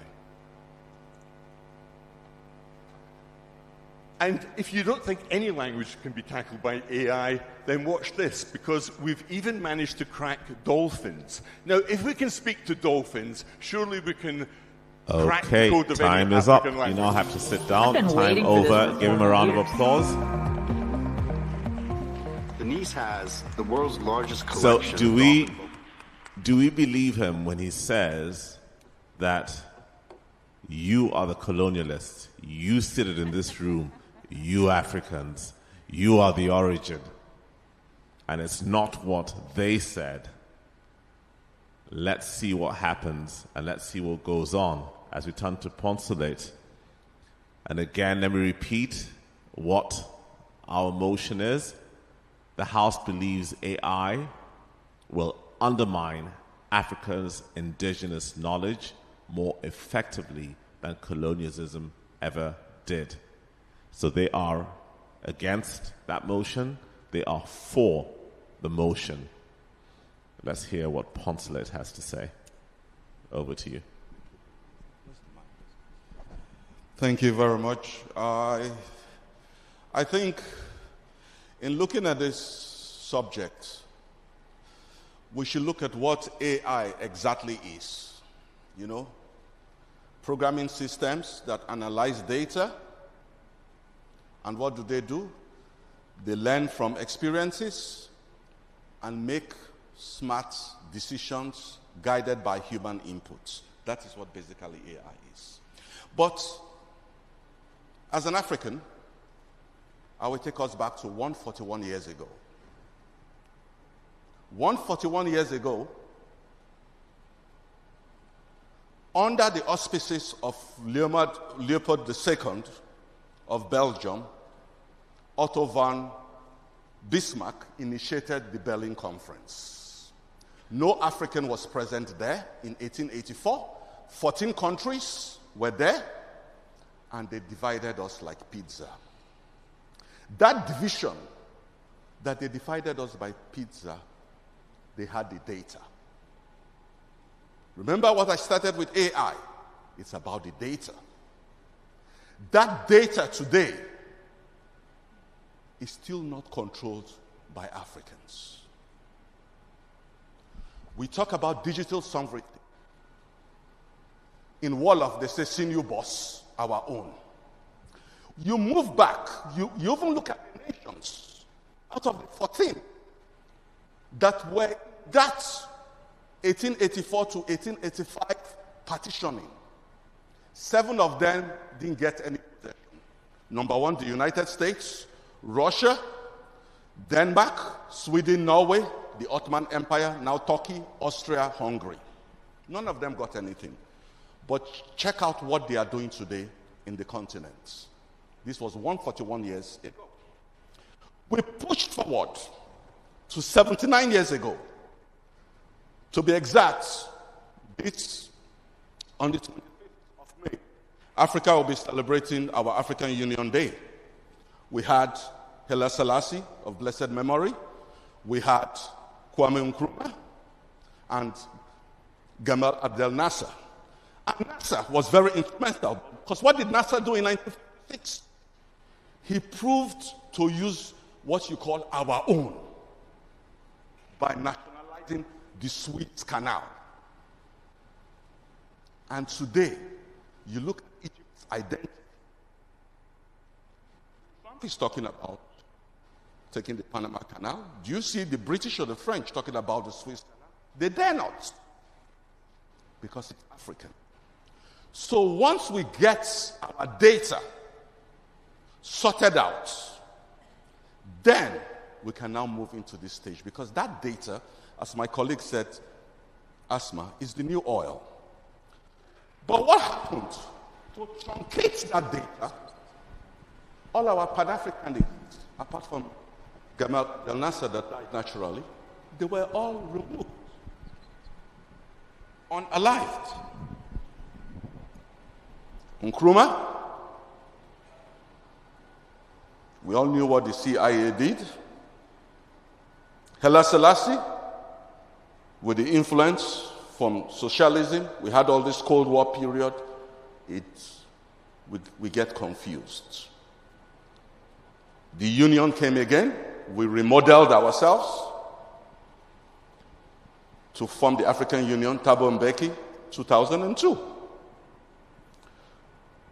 Within the same African Union, we are still partitioned. We don't even have one convention that we all want to respect on cybersecurity. Less than 53 of our countries, less than 25 out of the 53 or 54, depending on what you want to call Africa, have signed and rectified the Malabo Convention for our own cybersecurity and personal data protection. Our leaders still have this paranoia to what happened from the partitioning, that we still have the internet being shut down in certain countries when elections are coming. Today, we are a continent whereby the only place you will go in the world that they talk about offline technologies is in Africa. Because people believe we shouldn't have affordable and meaningful internets. We don't control our contents. If we have affordable and meaningful internet, our young people, any village they are, they will generate that content, use machine learning, and generate the content and own that data. So when we sit here and are for the motion that AI will truncate our indigenous knowledge, is because of these examples. As long as we don't have digital sovereignty, as long as most of our data are sitting in European cities, our politicians, our technocrats are scared that even when they want to create a .gov, .gm, or .sn, or .tz top-level domain, they are scared that that data doesn't belong to them. But because of what happened since 1884, most of them will be on Gmail, be on Yahoo. They will subscribe to the General Data Protection Regulation of the Europe, which still controls Africa, unfortunately. And that's the truth. Until we gain that sovereignty of our data, then we can be able to make that data to analyze properly and learn from our own indigenous experiences. If you look, it was 2 years ago, J.D. Pinkett came up with this movie on Cleopatra. Our African brothers and sisters in Egypt, they went berserk. Because sometimes, some of our people in the global north, they think Africa is not made up of different shades of people, white, black, brown. We are all here in this continent. But J.D. Pinkett depicted Cleopatra as black. She wasn't black. She was Egyptian, but of Greek and Macedonian origin with some Persian blood. That doesn't make her not African, because you look at the whole history of Egypt, how many people colonized Egypt? Egyptians are not mainly, most Egyptians, their blood is not really fully Arabic. The most Arabic nation in Africa with full Arabic bloc is Sudan. My North African brothers and sisters are here, whether the Amazingi in the Maghreb region, they are more babies than Arabs. But these are things that have to be documented by us. We have more pyramids in Sudan than in Egypt, but they are not documented. Our knowledge, our indigenous knowledge, has to be documented. We see what happened with Timbuktu. When Islamists raided Timbuktu, if not for the help of UNESCO, a lot of our heritage from the time of Mansa Musa could have been lost. And what every young African wants today is openness, free movements, so that they'll be able to tap those knowledge. It's still a shame within our continent. Most Europeans flew in here. The same people that carved us up, they didn't need a visa. Because the same colonial mentality has affected our leaders. The mindset hasn't changed. Deep neocolonialism. A lot of Africans here, they needed visas. E-visa, whatever you call them. But a European just has to jump on the plane and come here and boom, he's stamped. A Nigerian, a Burkina Faso, he can't go to South Africa. He has to wait 2 weeks or 3 weeks to get a visa. And our South African brothers feel it's cool. So we have to look at the Africa we want. In 2063, Africa Union will be 100 years old as a union. And I believe by that time, our children, our grandchildren, I don't think I'll be here by that time, could have known that our data is important and will take it as their own. And then we can move to the next level. Thank you very much.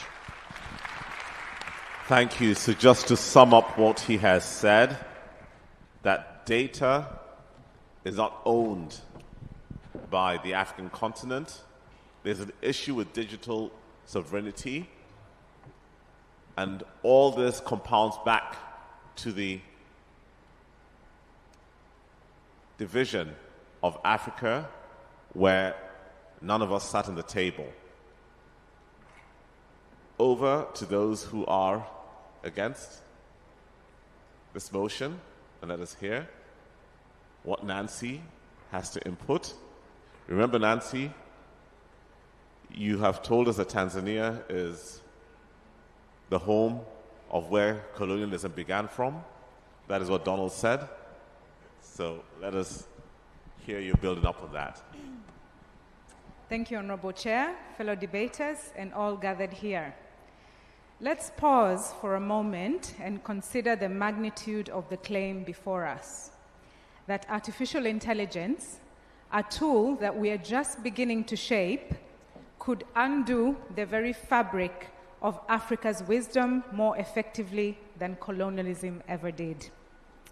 It's a powerful provocation, but it is also, respectfully, profoundly misguided. Because to compare AI to colonialism is to forget the scars that still mark our lands and minds. Colonialism was intentional, it was forceful, and violently extractive. It erased languages, it criminalized customs, and displaced elders and rewrote histories. AI, on the other hand, is not an empire. It is a mirror, a magnifier, and in African hands, a megaphone for everything colonialism tried to silence. Colonial systems banned our languages in schools. They ridiculed our belief system, dismissed our herbal knowledge, and declared our ways primitive. Today, we have tools powered by AI that can reverse these erasures. For example, in Tanzania, we've developed the Kalimani app, a first AI tool to translate text and speech into Tanzanian Sign Language. So before Kalimani, a deaf child in rural classrooms had no access to instruction in her language. Today, she learns in her own visual language, and she teaches her classmates how to sign. So that's not erasure, that's power. Look at the Maskana project, a volunteer research initiative across Africa that's building AI models for over 40 African languages. Our elders in Tanzania can use community radio to record oral histories, and with speech-to-text AI tools, those stories are now searchable, translated, and preserved, not just for academic achievements, but for children to read on any devices, on any mediums, both in Kiswahili and in their home languages. So AI can be used to protect endangered languages, digitize cultural rituals, and document medicinal plant knowledge, turning what was once whispered in village courtyards into shareable, searchable knowledge for generations. So where colonialism burned, AI can build. Where colonialism divided, AI can connect. And where colonialism silenced, AI can speak in every language. So it's already happening in Africa. It's not hypothetical, it's actually here. We must stop framing innovation as a dream or distant possibility. A few more examples. Ajira Digital in Kenya and Eneza Education. These guys are leveraging AI to deliver localized microcourses via mobile phones. In Senegal, AI is being used to digitize Wolof folktales and proverbs, storing them into repositories where they can be integrated into formal and informal education. Pastoralist communities, for example, in northern Tanzania, are working with AI-based livestock tracking tools that integrate indigenous migration patterns that are not recorded in official state maps but passed through down community memory. These examples continue to show us that AI is not just technical, it's deeply cultural, or at least it can be if we adapt it to our needs, but only if we're the ones designing it. So yes, Africans might not have been in the Berlin conference, but we're here today. And with AI in our hands, we are already using it to recover, record, and reclaim our heritage. The real danger is in exclusion, not the technology itself. So let's not confuse the way the tool is used. AI is not a colonizer, but exclusion from AI can feel like colonialization all over again. So we must confront this true risk, that African voices, languages, and ethical systems are missing from the data, from the code, and from the rooms where AI is being designed. But that is a political and economic challenge. It's not an ontological one. So let's be honest. If Africa is excluded from shaping AI, that's not AI's fault. That's policy failure. It's failure of investment, of regulation, and imagination. But we don't remain powerless. Across the continent, we keep training AI researchers through programs like Deep Learning in Daba. We're developing data protection laws and continental AI frameworks, and advocating for open data, ethical AI, and Afrocentric digital infrastructures. We don't fear AI because it's foreign. We fear AI because of how often we've been locked out. So what do? We build, we shape, and we invest. We take back that control. We ensure that Africa's data, our stories, knowledge systems are not just protected, but they're amplified. So in conclusion, Honorable Chair, to those who say AI will undermine our indigenous knowledge more than colonialism did, I ask you, did colonialism ask permission before destroying our identities? Did it preserve our voices in multilingual formats? Did it train us to lead in technologies of the future? AI can, with intention, inclusion, and investment, it can become the vessel through which our elders speak again. It can encode wisdom from past generations, deliver it to future ones, not through textbooks written in London, but through apps built in Dar es Salaam. So let's not fear the tool. Let's fear being too afraid to wield it. I reject the motion, very strongly so, because I believe deeply that if colonialism was erasure, then African-led AI can be resurrection. Thank you.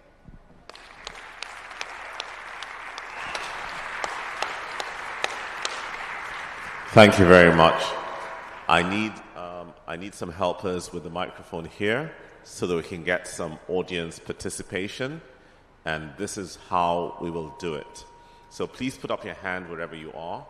You can only either ask one question to either side of the different debaters here, and I'll just again sum up what it is that the motion says to help guide you as you ask your question or make your statement. So the motion is the House believes AI will undermine Africa's indigenous knowledge more effectively than colonialism did. So they are supporting the motion, they are against the motion. So we'll start off with the gentleman in blue, and please make it short. And if anybody else, just put up your hand so I'll know where to come to next. Okay, we'll come to the lady in front and then the gentleman behind. Please give us your name, which country you're from, and then ask your question or make your statement. Thank you. Thank you, Mr. Chairman. My name is Adeboye Adewoyin from Nigeria, specifically from the National Open University of Nigeria.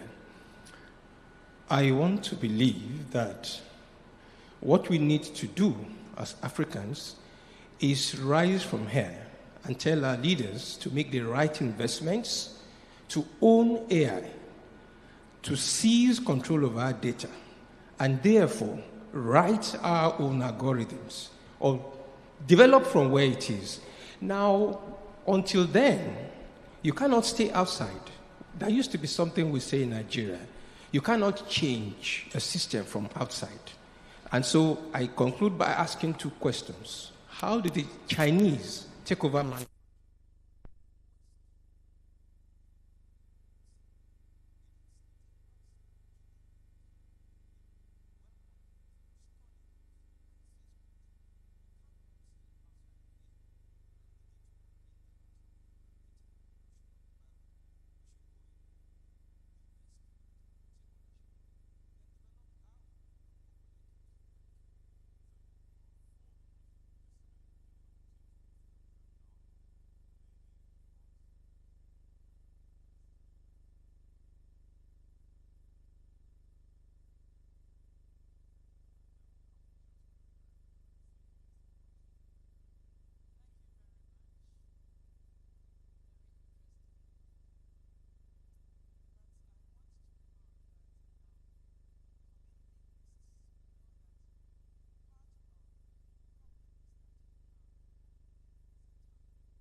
narrative that those data sets are unbiased, then we don't need AI for now.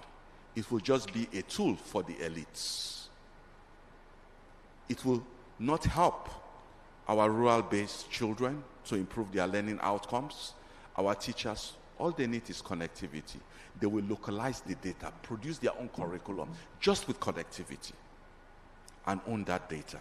And that's local content that the lady from Cameroon was talking about. It comes from the community. What do children need? You go to the Arab world, for example. Arabic numericals are used. Most children, a lot of children in Africa, they go to madrasa schools and they can use Arabic numericals to search things on the internet. Knowledge that they can use and protect for their community. So data sovereignty, digital sovereignty will keep our indigenous data here, and AI is later. Thank you. Thank you very much. A round of applause. We're just about to vote for who wins, so if you could all just hold on to your seats. We'll be done in about maximum 7 minutes. Thank you. Honorable Chair, I thank you for the chance to make conclusive remarks. I dare say our colleagues on the other side have joined us based on Mr. Poncelet's speech. The extinction of a language is not just the loss of words. It is the collapse of memory, culture, and identity. Every African language carries within itself a worldview, a rhythm, and a way of relating to land, spirit, and each other. And for too long, systems of power have pushed those languages to the margins. But we now stand at a turning point. With artificial intelligence, when shaped with African hands and African values, can become one of the most powerful instruments of linguistic justice this continent has ever known. It can listen to forgotten dialects, document sacred stories, and teach children in mother tongue at scale and with respect. So, through AI, we can build tools that not just preserve, but revive, teach, and embed our languages in the architecture of tomorrow's digital world. So, AI is not the end of our indigenous tongues. If we rise to this moment, it does become our future. It's echo, an amplifier, and second life. Thank you so much. Thank you very much. So the moment of truth is here, and it's you, the audience, that decides. So, do you believe that AI undermines and will be worse than colonialism? That is what they said. Or do you believe that AI actually enhances, improves, and gives a whole lot of opportunities? So those who agree that it does undermine and divide, by a show of hands, let me see. If you agree that it undermines, those who say that no, it actually enhances.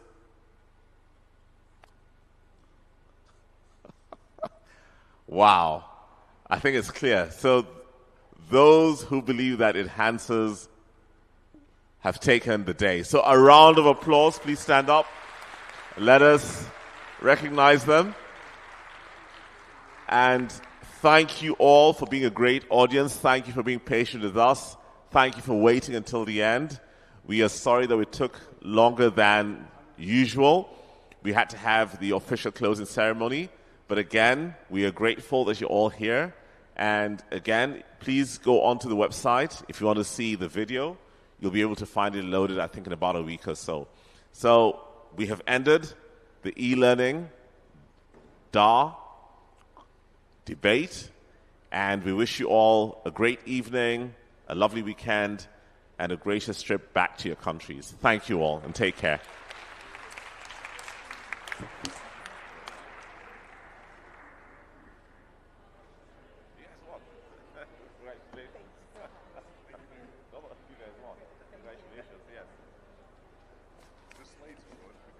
Yes.